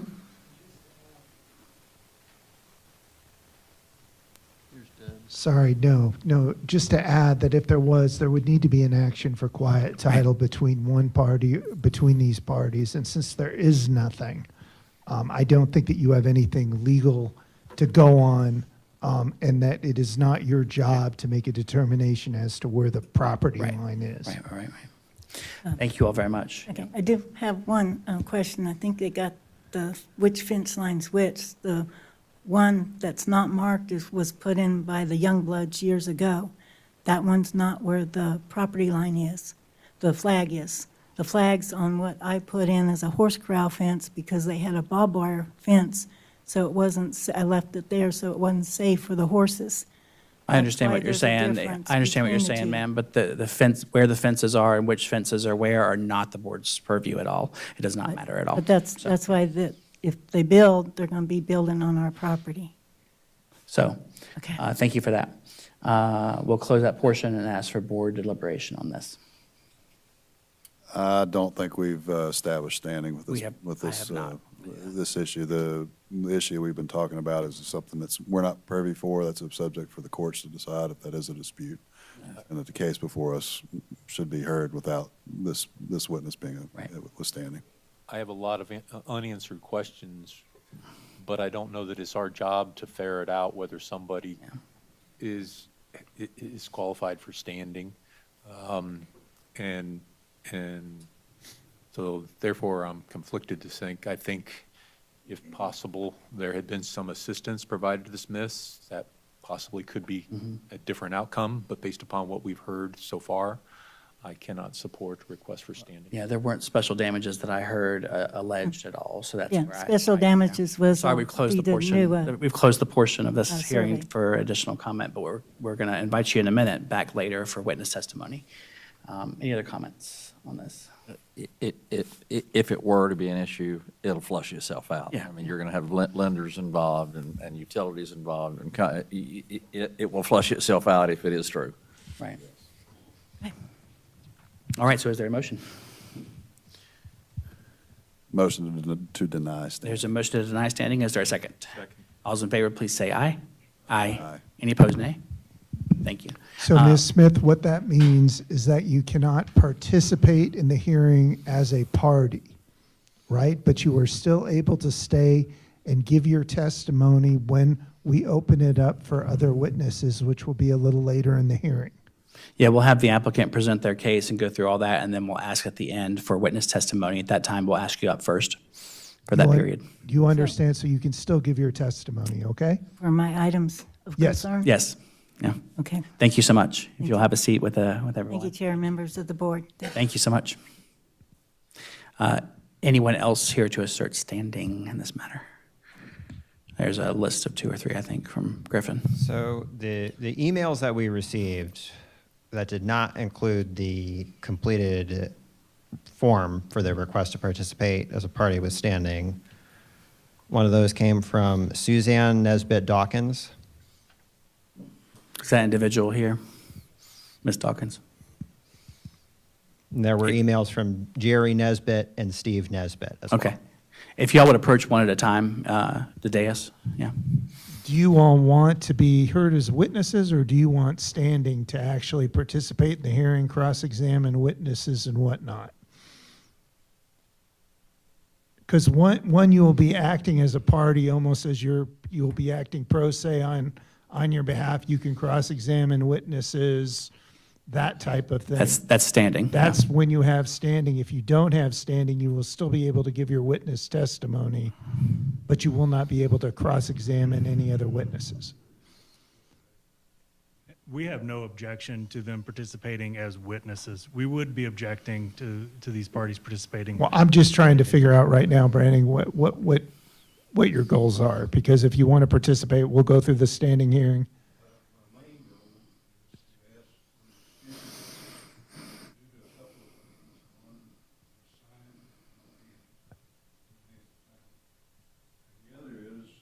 Excuse me just for a second. The Okay, well, gentleman hasn't if been you were sworn in wanting to or- ask for a Yeah, well, continuance, then we would approach need- the microphone if you will, yeah. You would need to have standing to do that. Mr. Chair, I think it may make But sense. before you do that, I'm sorry, can we have staff swear him in first? Hold on, before you get that, with the staff, can we recall, before we get to that, I think the staff can clear up the signage issue. Okay.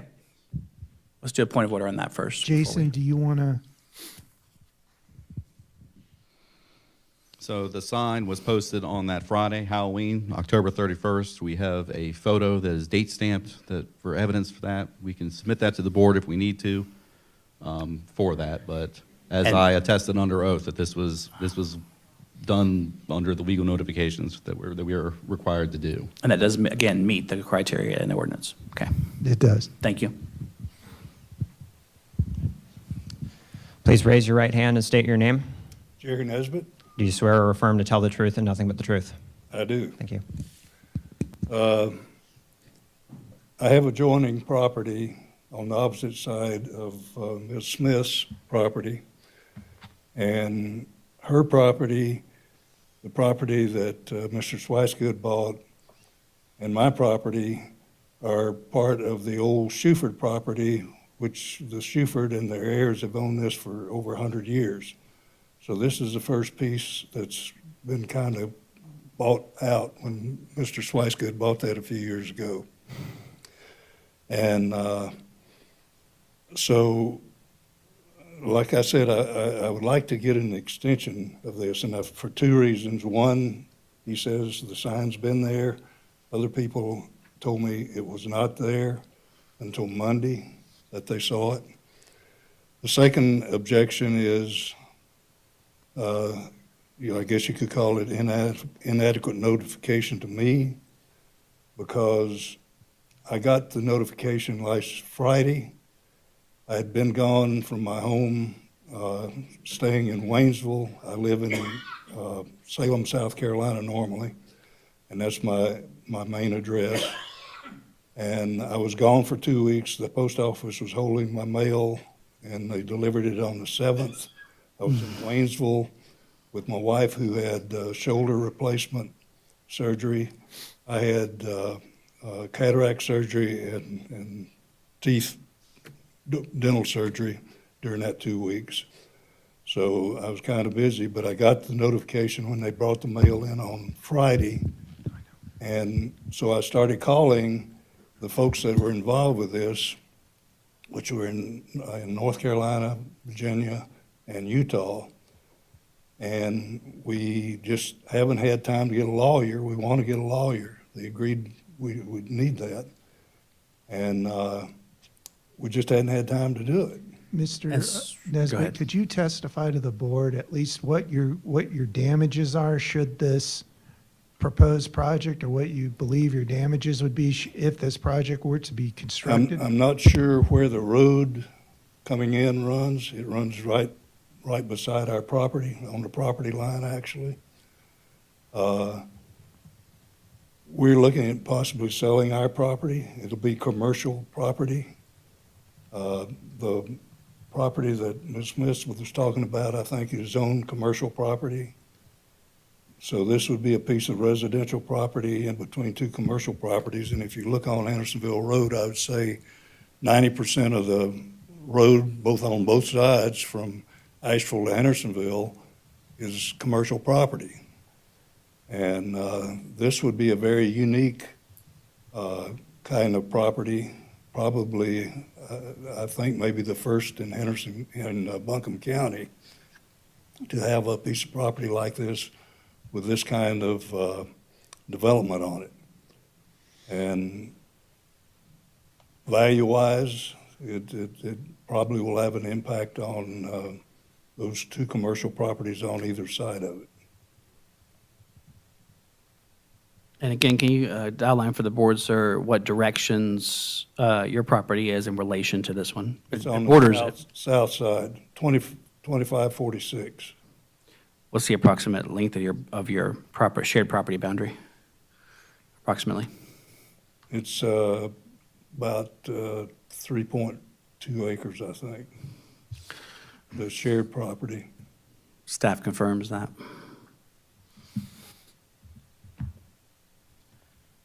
Where's There- the there's property a- in conjunction? The other adjacent property to that is my niece back here that you mentioned earlier that had asked to speak.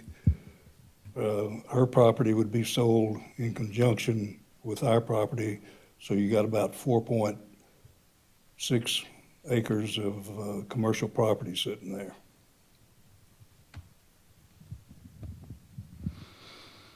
So according to the GIS, 2546 Hendersonville Road, that property is owned by Sheila and Mickey et al., Suzanne and Dawkins et al. It is zoned the same as the subject parcel. This is going to be R2. It is in between the subject property here to the north, or the subject property is to the north of the property, and to the south would be the Perry Lane Apartments. Okay. Correct, but when ours is sold, it either we'll get it commercial, or whoever buys it, it'll be commercial property. Just to clarify, that would require a rezoning application that would have to be reviewed by our planning board and commissioners. And staff is not at liberty on the fly to provide any sort of recommendation as to if staff would recommend approval of that application.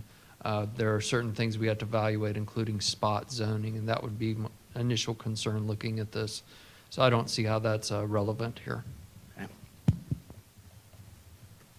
Board questions? So really what I'm asking is more time to get lawyers and more information and put it together, because we've had about, Right. you know, In order 4 or 5 to determine, days. in order to determine those things, we need to figure out whether you have standing today. So that's what we're working on here. Other questions from the board? Any questions? Mr. Freeman? I do not have any questions for this witness. I would like to know, he referenced that he was, or indicated that he was representing this group over here. I would like to be as efficient as possible, and if we are making a determination on standing, is this an application for standing for the group? Is this an application for standing for you? Or are we going to need to go through more people who are requesting standing? I believe that we have one other person. And That I saw her hand. Now, I don't know. Now, what it looks like to me is that you all inherited this lot. There's one lot. You were the one on the tax records and your Salem address, but I don't see any deed that directly has deeded this property to you, sir. Is there anything you can do to? It's jointly with myself, my niece, and my sister. Okay. I'm just looking for efficiency here. I mean, I think it's up to, if there are more. So you're people- talking about standing for the Right, people who are that's the right. owners of the lot south I of think your that's right, project. that they would all need to be in one. If they're all co-owners of one parcel, they would all be in one group. I'm really indifferent to how they'd like to do it. Just, I want to be respectful of the board's time. So Right. if there are other people who want to, if they're fine with being witnesses, if the standing decision doesn't go their way, I'm okay with that. If they would like to be evaluated for standing, I would rather have them come up and talk about their standing, and then let's go one by one and see if anyone has standing. That's what we're doing. Okay. Is it appropriate to ask then, does the gentleman want to speak Well, on behalf of that he parcel? He can't represent somebody else, so No. if he is a part owner, we can determine whether he has standing or not, and then we can go to the other property owners. My point was without speaking for anyone else in your family, while speaking for any of the other co-owners, could you represent, is your proposal to represent on behalf of this parcel, the objections that you have? Or do each of you need to come up and do that Do separately? you have any You know what I'm saying? special damages that are different Well- from your niece or your? There's a circle driveway that goes around my three-story stone house that I grew up in, right there on the road. That's 2546. And it runs over on their road that they now would be coming in on from US 25. Right. To cut into this property. So because that road's been there and we've used it for 80 years. I can't advise you or anything regarding the title or who can use what road or whatnot. That's. But these are Yeah, I some of the can't- things that, why we need a lawyer and need some more time to get. Well, I this- understand. If you had that. standing, So- yes, but so that has to be let- determined. Let's see if he has standing. Okay. And then we can Then we'll go move one at a on time. to We'll go whether one at a there's- time, because I can't Yeah, I can't I think- decipher. Yeah, okay. Anything else to say before we close this portion and decide?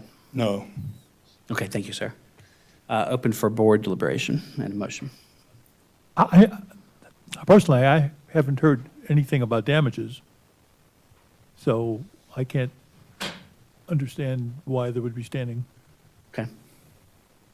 Agreed. Agreed. Agree as well. Okay, is there a motion? Motion to deny standing. There's a motion to deny. Is there a second? Second. All those in favor, please say aye. Aye. Any opposed, nay? That passes. You're invited to participate as number 2 party at the end of the process, in the presentation, as a witness today. We encourage you to do that. Anyone else here to assert standing?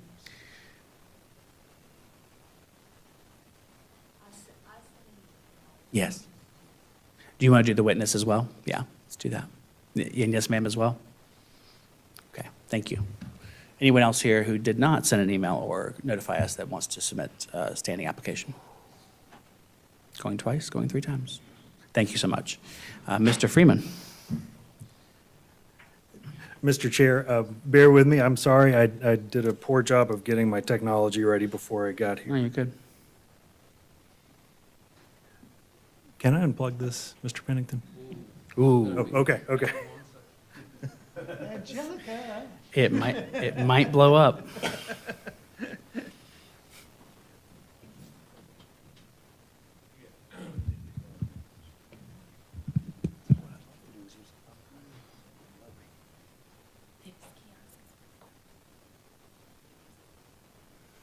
Yeah. I think so.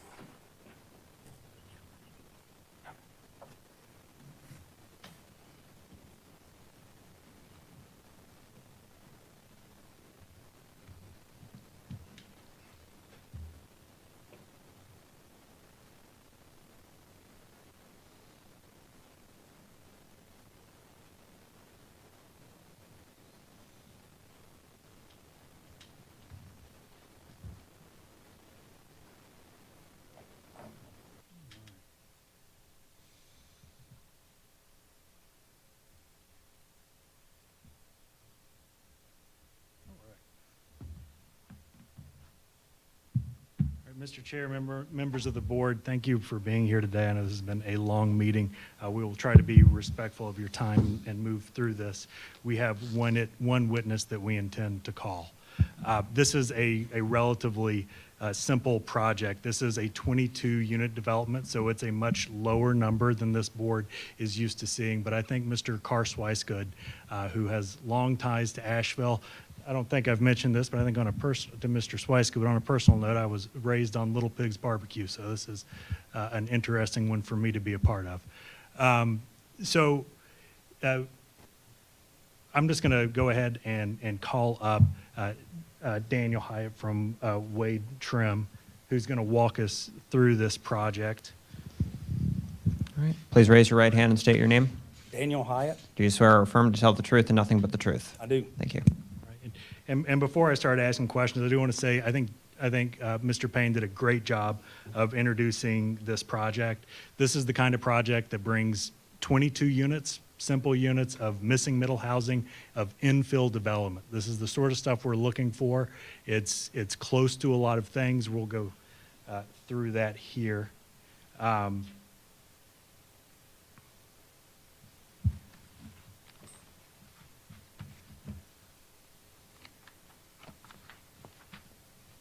So I'm trying to do an abbreviated presentation and skipping around a little bit, but there are some high points that I want to hit.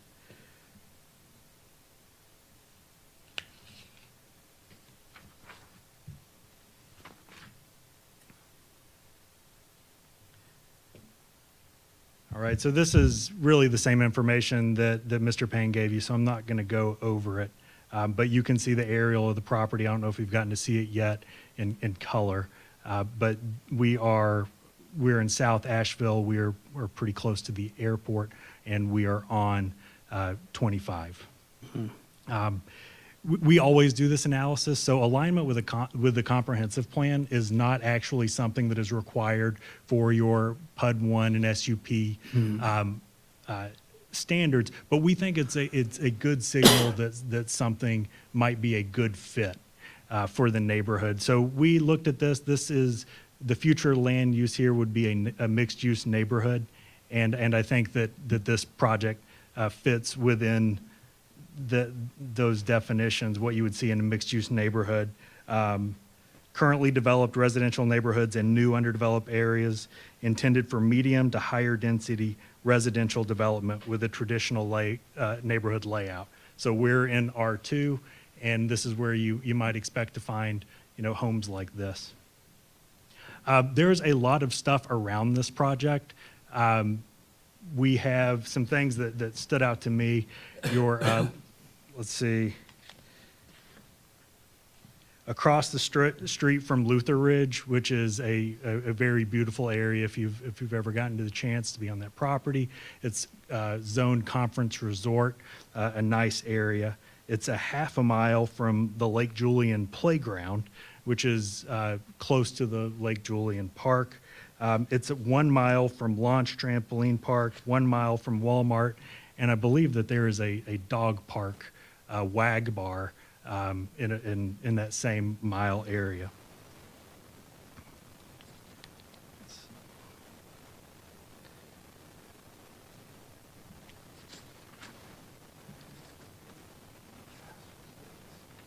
As opposed to you testifying? Oh, I'm sorry. getting there, and I'm sorry, none Okay. of this is meant to be sworn testimony. This is just me adding color. I'm sorry, but yes, let's just jump to that. All right. Mr. Hyatt, can you please state your name for the record? Sure, my name is Daniel Hyatt. I'm sorry. Daniel Hyatt, I apologize. And can you give us a little background of your employment and education? Sure. I'm a senior project manager with Wade Trim here in Asheville. I received my professional landscape architecture, my BLA from Clemson University, professional landscape architect, licensed in North Carolina. I've been practicing in Western North Carolina for 25 years. And have you ever been recognized as an expert in front of this board? I have, several times. All right, we would move that Mr. Hyatt be tendered as an expert. Oh, I'm And- sorry, in development ordinance application and compliance. Okay. Any objections? So tendered. I'm sorry. I heard landscape I'm confused. Background education, landscape architect, Correct. the request is for expertise in what? Development ordinance application and compliance. And that's, we have a CV, right, on file? Do we not?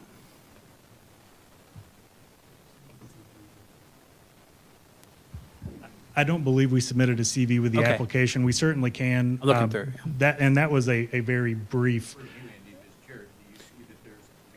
We usually see a CV with that, so can you review again what degrees again and certifications? Sure. It's a 5-year Bachelor of Landscape Architecture degree from Clemson University.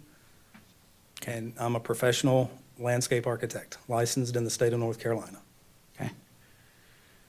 And Mr. Hyatt, are you competent to seal site design plans with that Yes. licensure? Yes. All right. And have you sealed site plans that have been approved by this board and built in Buncombe County? Yes. Do you have an estimate of how many of those site plans you have sealed and have been built? Many. Many. Mr. Freeman, Mr. Chair, if it pleases the board is very accustomed to seeing a lot more civil engineers before you, but it is absolutely appropriate for landscape architects to prepare plans as well. In fact, staff here and myself have worked with them. I'm fine with the Thank- follow-up question from the applicant's counsel. It's just that wasn't made clear in the original proposal for. Okay. Other questions, issues?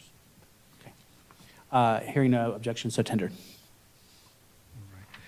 Just generally, are you familiar with the special use permit standards in Buncombe County? I am. When you designed this plan, did you have those standards in mind? Of course, we always consider, the factors, the specific requirements of the PUD 1 and factors such as ingress and egress, emergency services and that sort of thing. And I think Brandon said it very well. It is a pretty straightforward, small, single-family residential project. We've submitted our driveway permit and have had feedback from NCDOT on it. We have our water and wastewater allocations from the city of Asheville and MSD, which I'm certain were submitted.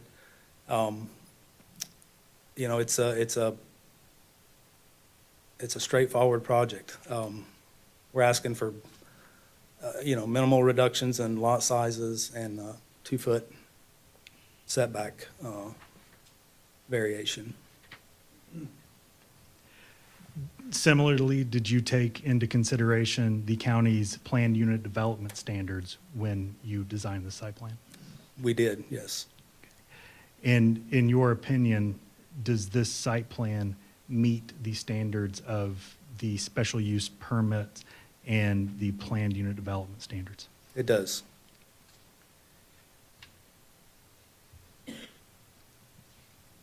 Can you talk specifically about the off-street parking in this project?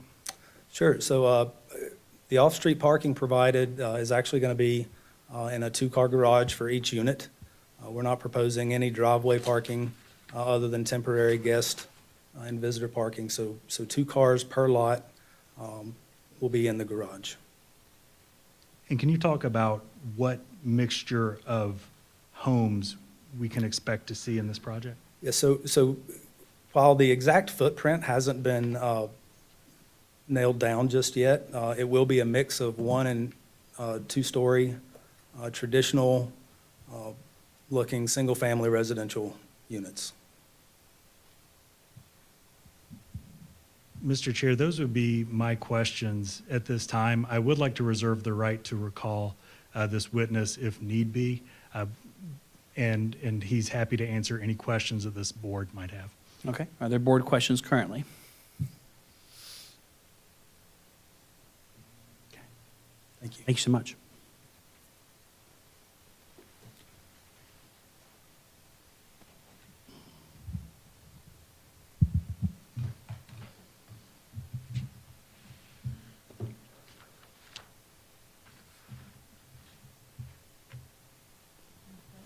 Are there further witnesses?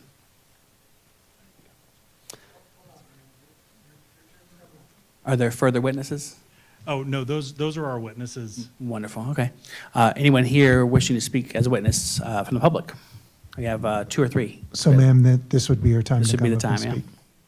Yes, please. And I believe we've already sworn you in, so. Thank you, Chair and members of the board, for Thank you. listening to me again. Okay, based on the picture up there, the property line is way off because right now it's right at the edge of my mobile home. That's not where it has been all these years. It's too far over. It runs right by my mobile home. Yeah, the board can't get involved in I'm that just issue. making that comment. Okay. That's why I can say that it's off, because you can see that my mobile home up there, the property line does not run right by there. The property line is wrong, what's showing up there. Okay.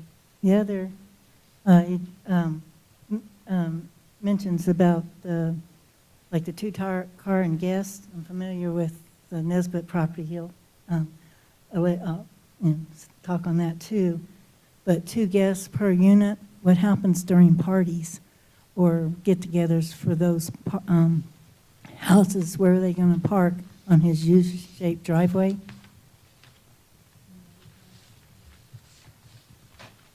And I do have property value loss, of course. I thought we weren't supposed to mention that earlier when you started the meeting.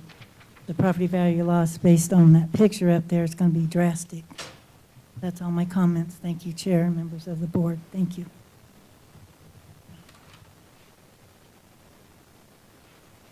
No questions. Okay, thank you. Were there board questions for the gentlelady? Okay, thank you. Sir, I think you were next. Do you want to speak as a witness today? Yes. Mhm. If you would like to, please approach, yeah.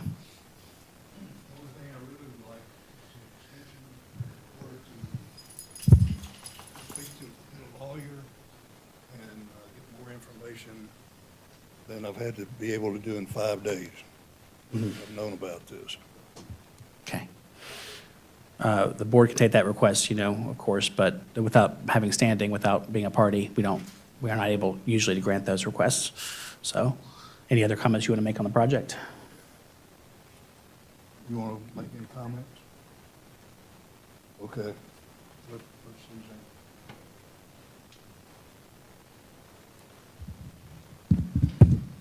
And Griffin will swear you in here. Hi. Please raise your right hand and state your name. Suzanne Nesbitt Dawkins. Do you swear or affirm to tell the truth and nothing but the truth? Yes. Thank you. Okay, well, I own the joint property with Jerry Nesbitt, my sister, and my aunt Sheila. But then I also own another half acre that is just slightly it's on the south side of the lot. But anyway, what I'm concerned about, number one, I know you've got a timestamp, so I don't know if it was Halloween or what, but I was at the property last Tuesday, which I think was the 3rd or the 4th, and there wasn't a sign up then. So I don't know if it got blown over. I don't go by there every day. Brenda Smith lives right there. She doesn't think the sign was up until Monday night, so that's why we were hoping for a continuance, because none of us ever were by the property and saw a sign. And there's another person that could testify to that too. But anyway, what I am concerned about is if this is, well, number one, Hendersonville Road is primarily commercial. We still have a couple of houses there, but we want to get our property zoned commercial. And therefore, I'm worried that this type of subdivision does not fit into what it has become, Hendersonville Road anyway, and that it, to us, from what little I know about this and what I've read online in the last couple of days, that it doesn't fit the standards of the PUD development, and that it will effectively eliminate the subdivision ordinance if it is approved. I mean, that's my personal opinion from just reading all the different stipulations for the PUD and for the various different regulations that you have. So, let's see. Also, I know that they just said that it will be 2-story or 1-story or whatever, so maybe it's less cookie cutter than it looks in the flat layouts, but, that's one thing that we're concerned about, that it will be totally cookie cutter down the street. The special permit affords a mixture of homes, clustering of buildings, preservation of useful open spaces, but from what we can tell from the proposal, there's very little open spaces. Basically, the setback from the Hendersonville Road is the only open space. Somebody told me there was supposed to be a playground, and I don't think you can put it on top of the sewer area. And then there's a creek there too, so, and I'm sure there can't be a playground right there on Hendersonville Road. So that was just part of what, in trying to review it, that I was concerned about, and other members of my family, as to whether or not, it was legitimately a PUD as it stands. That doesn't mean they can't change something or make fewer lots or more open spaces, but that is basically what I had to say. Thank you for that. You all have ownership of the same parcel, is that right? I do have ownership. I have a 6th ownership of part of it, and then I have a ½ acre that it is surrounded by Perry Lane and the Nesbitt property. Okay. And y'all have a residential zoning descriptor right now, designation? Yeah, it's a R1, I guess. I think that's what it is. Yeah. It's just been there forever. Thank you. Any other questions? Comments? Do you have anything else? Thank you so much. For the board, if it pleases the chair, it's R2 actually is the correct designation. R2? Just keep in mind that R2 does allow things like, it's fairly density rich. Right. In fact, Perry Lane Apartments is zoned R2 as well. Okay. So sometimes folks think that apartments are commercial. They're built to a commercial code, but they're still residential. And remember, our zoning districts are not purely segregated. They are mixed-use districts. Right, right. Other members of the public wishing to speak as witnesses today? Calling twice, calling 3 times. Thank you. Any closing remarks, summary remarks? Just briefly, I think we've put together a good development here. This is a 22-unit development, so you're not going to see the same things that you would see in a large development with like a fully developed playground and things like that. There are more open spaces other than that open space right on the road. You can see that in the site plan. The purpose of this project is to give good homes to the missing middle and to do them in a way that is marketable.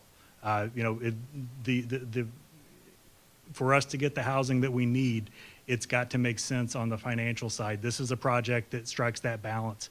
It's going to give nice homes to people who desperately need them in a great area, and it's at a time when our community needs them. Thank you very much for your time. Thank you. This time I'll close the public hearing and open up for board discussion and deliberation.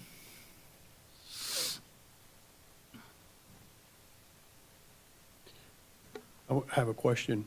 Do we need to consider any impact to adjoining property values? I haven't heard anything about that, any appraisals or anything like that that's been done. Let's have staff, yeah. weigh in. That would be up to somebody to present that evidence to you. I don't think that you can assume that there would be damage. There was no property expert to testify as to whether or not that would affect the neighboring property values.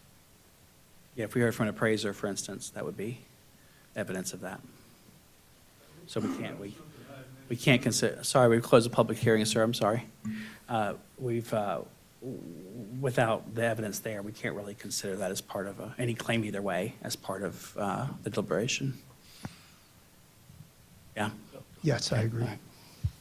Unlike the last two cases where I prefaced and said I thought it was a well-thought-out, thoroughly covered, all the corners covered, I don't find that in this case. I do see the missing real estate appraisal. There was reference by witnesses. Granted, they're not experts, but that wasn't something covered by the applicant. I find it uncomfortable that the plan is not yet nailed down. Is it one story? Is it two story? Not yet nailed down makes me feel a little uncomfortable. No discussion regarding the water. Again, we had no expert that talked about impacts to the water, but we had witnesses that reference a potential issue with water. That was an opportunity for the applicant to cover that. It wasn't covered. There is no open space. These are nice homes for the middle. I didn't hear what the sale price is for it. I don't know exactly who we're tackling, the middle. What's the income of the people that are going to be buying these homes? So these were some of the things that I didn't hear. And so I'm a little reluctant, based upon having heard the last two cases, which were very thoroughly covered. Granted, they were larger. This is smaller, but still there were a number of things that were not covered. Okay. Points, other questions, other comments? I just would like to say from a legal standpoint, before you all make your decision, I think the big question that you need to ask yourself is whether the applicant had presented a prima facie case. All right? So if they establish a prima facie case that this plan complies with the sections for the plan unit development, and there's no really contradicting evidence, you would need to move forward with granting the permit. Now, if you feel, and once again, that's not just, there has to be substantial and competent evidence to show that there's no threat to the public health, no threat to the public safety. But if that's stated in the applicant and there's nothing that contradicts that, you have to accept that as being true. Number two, in order for somebody to rebut those provisions, they have to present what's competent, substantial evidence to show that they did not meet the standards, all right? So I'm not sure, and it's, you judge the credibility and you weigh the value of the evidence, but you need to have something substantial and competent to hang your hat on to say that they did not meet those standards. So I just want to make sure that you all understand where we're at in the terms of this hearing. I understand your concerns, but I also want to make sure you all are clear on what you can and can't do. And I agree. Granted, we didn't get some information that we've previously had, but that is not required to hit the benchmark that we're here for. I mean, it is nice to have that information, but I think they've ticked the boxes for an approval. And while, I mean, yeah, it would be great to know the price of these houses. That's, at the end of the day, not our business. Not required. Yeah, it's not required. So I think I would have to support it. Yeah, I would echo Greg's statement there. I mean, there's several other check boxes they have to tick through to get this off the ground. major subdivision plat approval, DOT permit, et cetera, et cetera. So there's a lot more administrative process that this project has to go through. But as far as the letter of the ordinance for the PUD approval, I believe they've met the minimum requirements for that. Agreed. I think they probably met that, that bar as well, and I didn't hear there weren't any, competent folks to come and, expert testimony to refute that. So I think we're in a position to trust the expert that we've heard from. So, landscape architect. Yeah, one expert. Yeah, one expert, yeah. Thoughts? Or a motion, or anything? Yeah. I don't have a motion to. There's a couple over there, there's a couple over here, yeah.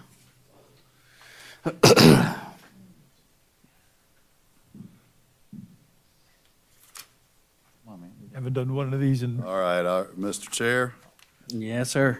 based on upon the evidence presented to this board, including the following exhibits, the applicant's petitioner's application, apologies there, the submitted development plan, the GIS maps, the staff report, testimony presented at the hearing, I move that this board adopt the following finding of fact. This matter was properly advertised, is within the board's jurisdiction, is right for consideration. That this application, together with the conditions proposed by staff and/or this board and agreed to by the applicant, does meet the requirements for granting a special use permit obtained in Buncombe County Code of Ordinances, Section 78-621, Paragraph 3. There's been a motion on findings of fact. Is there a second? Second. Hearing a motion and a second, please raise your hand if you are a yay. Aye. Okay. Yay. We can talk about it too, yes. That passes. A second motion?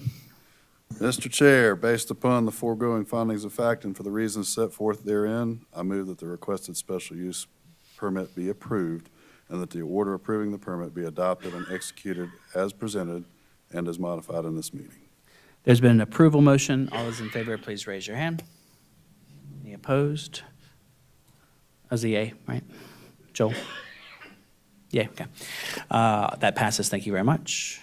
Well, congratulations. We will ask staff if they have an order for us to consider.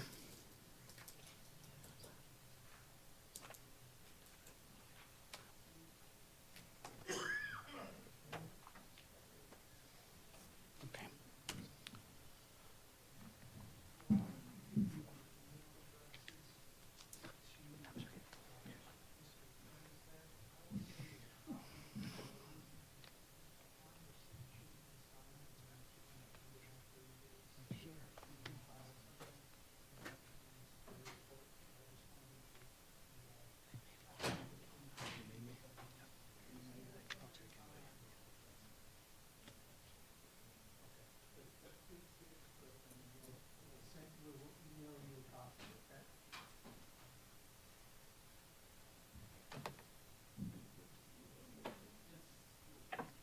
Just four, yeah. This was one, yeah. They didn't have representation. All right.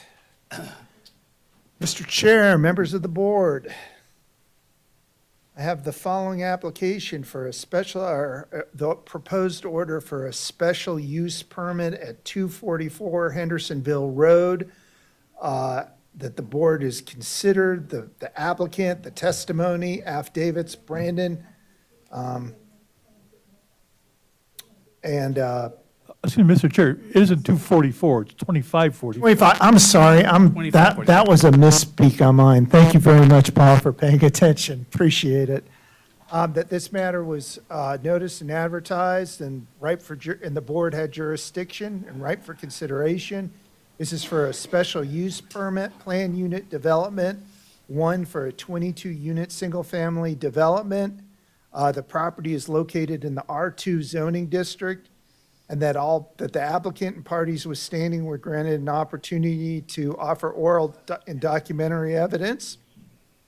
That pursuant to the Code of Ordinance, the board finds the following: that the PUD 1 standards in 678B6 were used, and that the land will be under single ownership before final approval and construction, that the density is consistent with the intent of the district in which it's located, that the land uses are compatible and do not violate the intent of the zoning district and do not disrupt the character of the community, that the land uses meet the minimum requirements for land use as follows: the minimum lot size and requirements for setbacks do preserve the spirit and intent of this section and do comply with the density requirements of the zoning district in respect to the total development plan.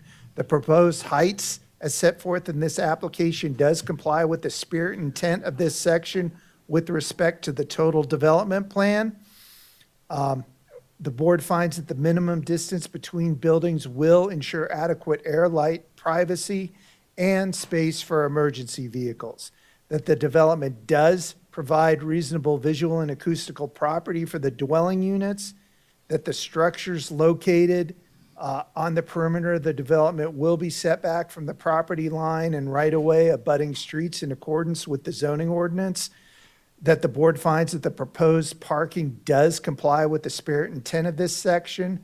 The board finds that the conveyance and maintenance for open space, recreational areas, and community-owned facilities are in accordance with North Carolina General Statute, Chapter 47, the Ownership Act. The board finds that the building envelopes are shown to be on the submitted plans and depict the maximum expanse of the proposed footprint. That pursuant to 78-677G, the proposed use will not adversely affect the health or safety of persons residing or working in the neighborhood of the proposed use.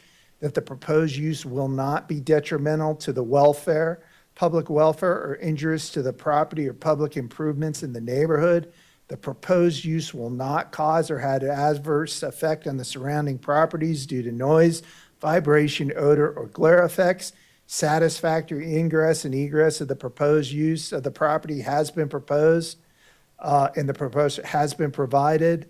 That the provisions for off-street parking where required have been arranged for. That the provisions for adequate and proper utilities and locations, availability, and compatibility have been arranged for. The provisions, the provisions for buffering, if deemed necessary, with reference to type, location, and dimensions have been arranged for. Signs, if any, and the proposed exterior lighting with reference to glare, traffic safety, and economic effect and compatibility are in harmony with the properties in the district. Playgrounds, open spaces, yards, landscaping, access ways, and pedestrian ways with reference to location, size, and suitability have been arranged for. And that the building and structures with reference to location, size, and use are acceptable. Hours of operation with particular reference to protecting and maintaining the character of the neighborhood are acceptable. The following conditions are necessary. One, a major subdivision plat must be submitted and approved and recorded with new pins assigned, reflected in Buncombe County GIS prior to site plan review applications. An NCDOT permit is required. The project must be constructed and depicted in the site plan, and that prior to the commencement of any land disturbance and construction activities, the applicant will submit a site development plan permit for the entire project containing our basic requirements, that the master permit approval shall not replace the requirement of individual site permits, and that the applicant must agree in writing to these conditions prior to the commencement of the site work. Based on the foregoing findings of fact, the board makes the following conclusions: that the applicant's special use permit application, together with the conditions, meet the requirement of the Buncombe County zoning ordinance, and therefore, based on the foregoing findings of fact and conclusions of law, that the applicant is hereby granted a special use permit for a planned unit development on the property as requested, subject to the conditions referenced above, which are incorporated fully set forth. This, the 12th day of November, 2025. There's been an order presented to the board. Any questions, any comments, any motion? Move to accept. There's a motion on the order. Is there a second? Second. All those in favor, please say aye. Aye. Any opposed, nay? Thank you. That passes. Thank you very much. We appreciate it. Any other matters from staff today? I think there's still one more item on the agenda. Oh, yes, we haven't dealt with the item on the last item.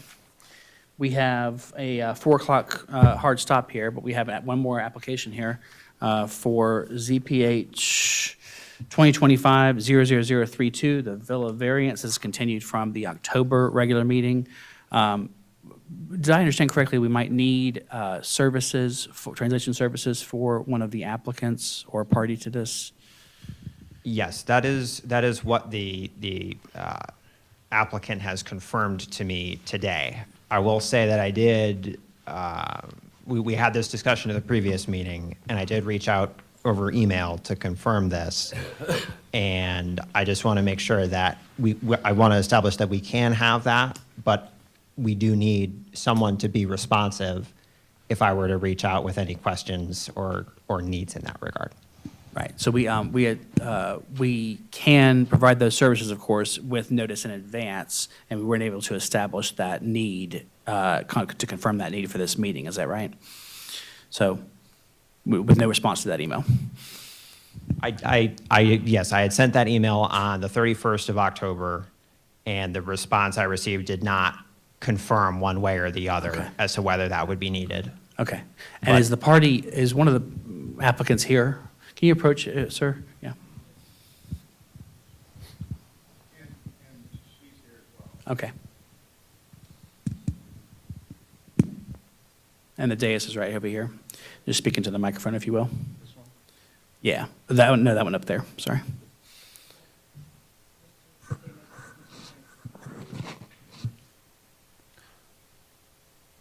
Do you want to swear in briefly or not yet? Are you the applicant? I am the applicant on behalf of Villa Pillar. Okay, and the owner is available? Yes, she's here. Okay. We need services though to. We do need an interpreter. When is it Kevin? Griffin. He did email me. It was a footnote at the bottom, I'm sorry. And I did say, yes, sounds good. I thought he was the body of the email. I didn't see the bottom of it. It said he needed an interpreter. I would have responded. Are you able to communicate with him this month to coordinate that for next meeting? Yes. Yeah, let's do that then. No, I do. He can, but it's his. Well, part of the services though are to translate. It's just a for translator. for the public watching as well, right? Is that also part of it? So I would have to confirm with I believe there is an interpretation service that the county has a contract with. Right. And I would have to confirm with them exactly what the scope is of what would be provided. But I know that we have had interpretation. We do it regularly. In the past, yes. It's fine. So. The issue today we're running into, of course, is that we have a set meeting of 4 hours for the Board of Understood. Adjustment from 12 to 4 and a hard stop. So that's the scheduling issue we're running into at this point, unfortunately. And so we don't want to have to postpone anybody again, but we need to today. So, yes. I just would like to add Angelica Tyler, the communications team, and we do help coordinate some of those language interpretation contracts. And in the past, specifically for this meeting, we have offered those live. So that means live interpretation is available in the physical room, and it typically is a different contract style to have that live streamed as well. So if we are going off precedent, it would be live interpretation services in the room. Yeah. That's a service the county provides with no charge to Correct. the And if applicant. anything different, we would need to talk about. Okay, all right. So due to time, that's the reason we have to push it, of course, but we'll also coordinate this part of it between you all for this next month here before the next meeting. Okay. So that meeting is on, Jason, do you have it? We're working on it. December 10th would be the next meeting. Is that going to be? Say regarding the December 10th meeting. As of right now, we only have 5 board members confirmed available to attend that meeting, and that is not sufficient to move forward with hearing a variance. That's not to say I do plan to reach out to the alternate members between now and then. Sure. And hopefully we can get 6, which is the minimum, and ideally 7. But as of right now, only 5 are confirmed for attendance at that meeting. Okay. So I'm sorry. Just to reiterate from last month's meeting, we were just required to have her present, and we were going to have her son-in-law interpret for her. I don't know if that's appropriate or in this forum or not, but that was the understanding that we had, or her attorney to represent her. I think the request today was that we have interpretation services so that the public could also hear the live interpretation. Is that right? Am I understanding this right? I was not aware of a request Until- specifically until for the today. public. Yeah. I haven't Okay. even been made aware today. My understanding was that the request for interpretation was solely for the benefit of the applicant. Got it. Do we not need that given, next month, given given who can be here? Unfortunately, she's going to be in Ecuador on the 10th, Okay. so how do we resolve that? January 14th.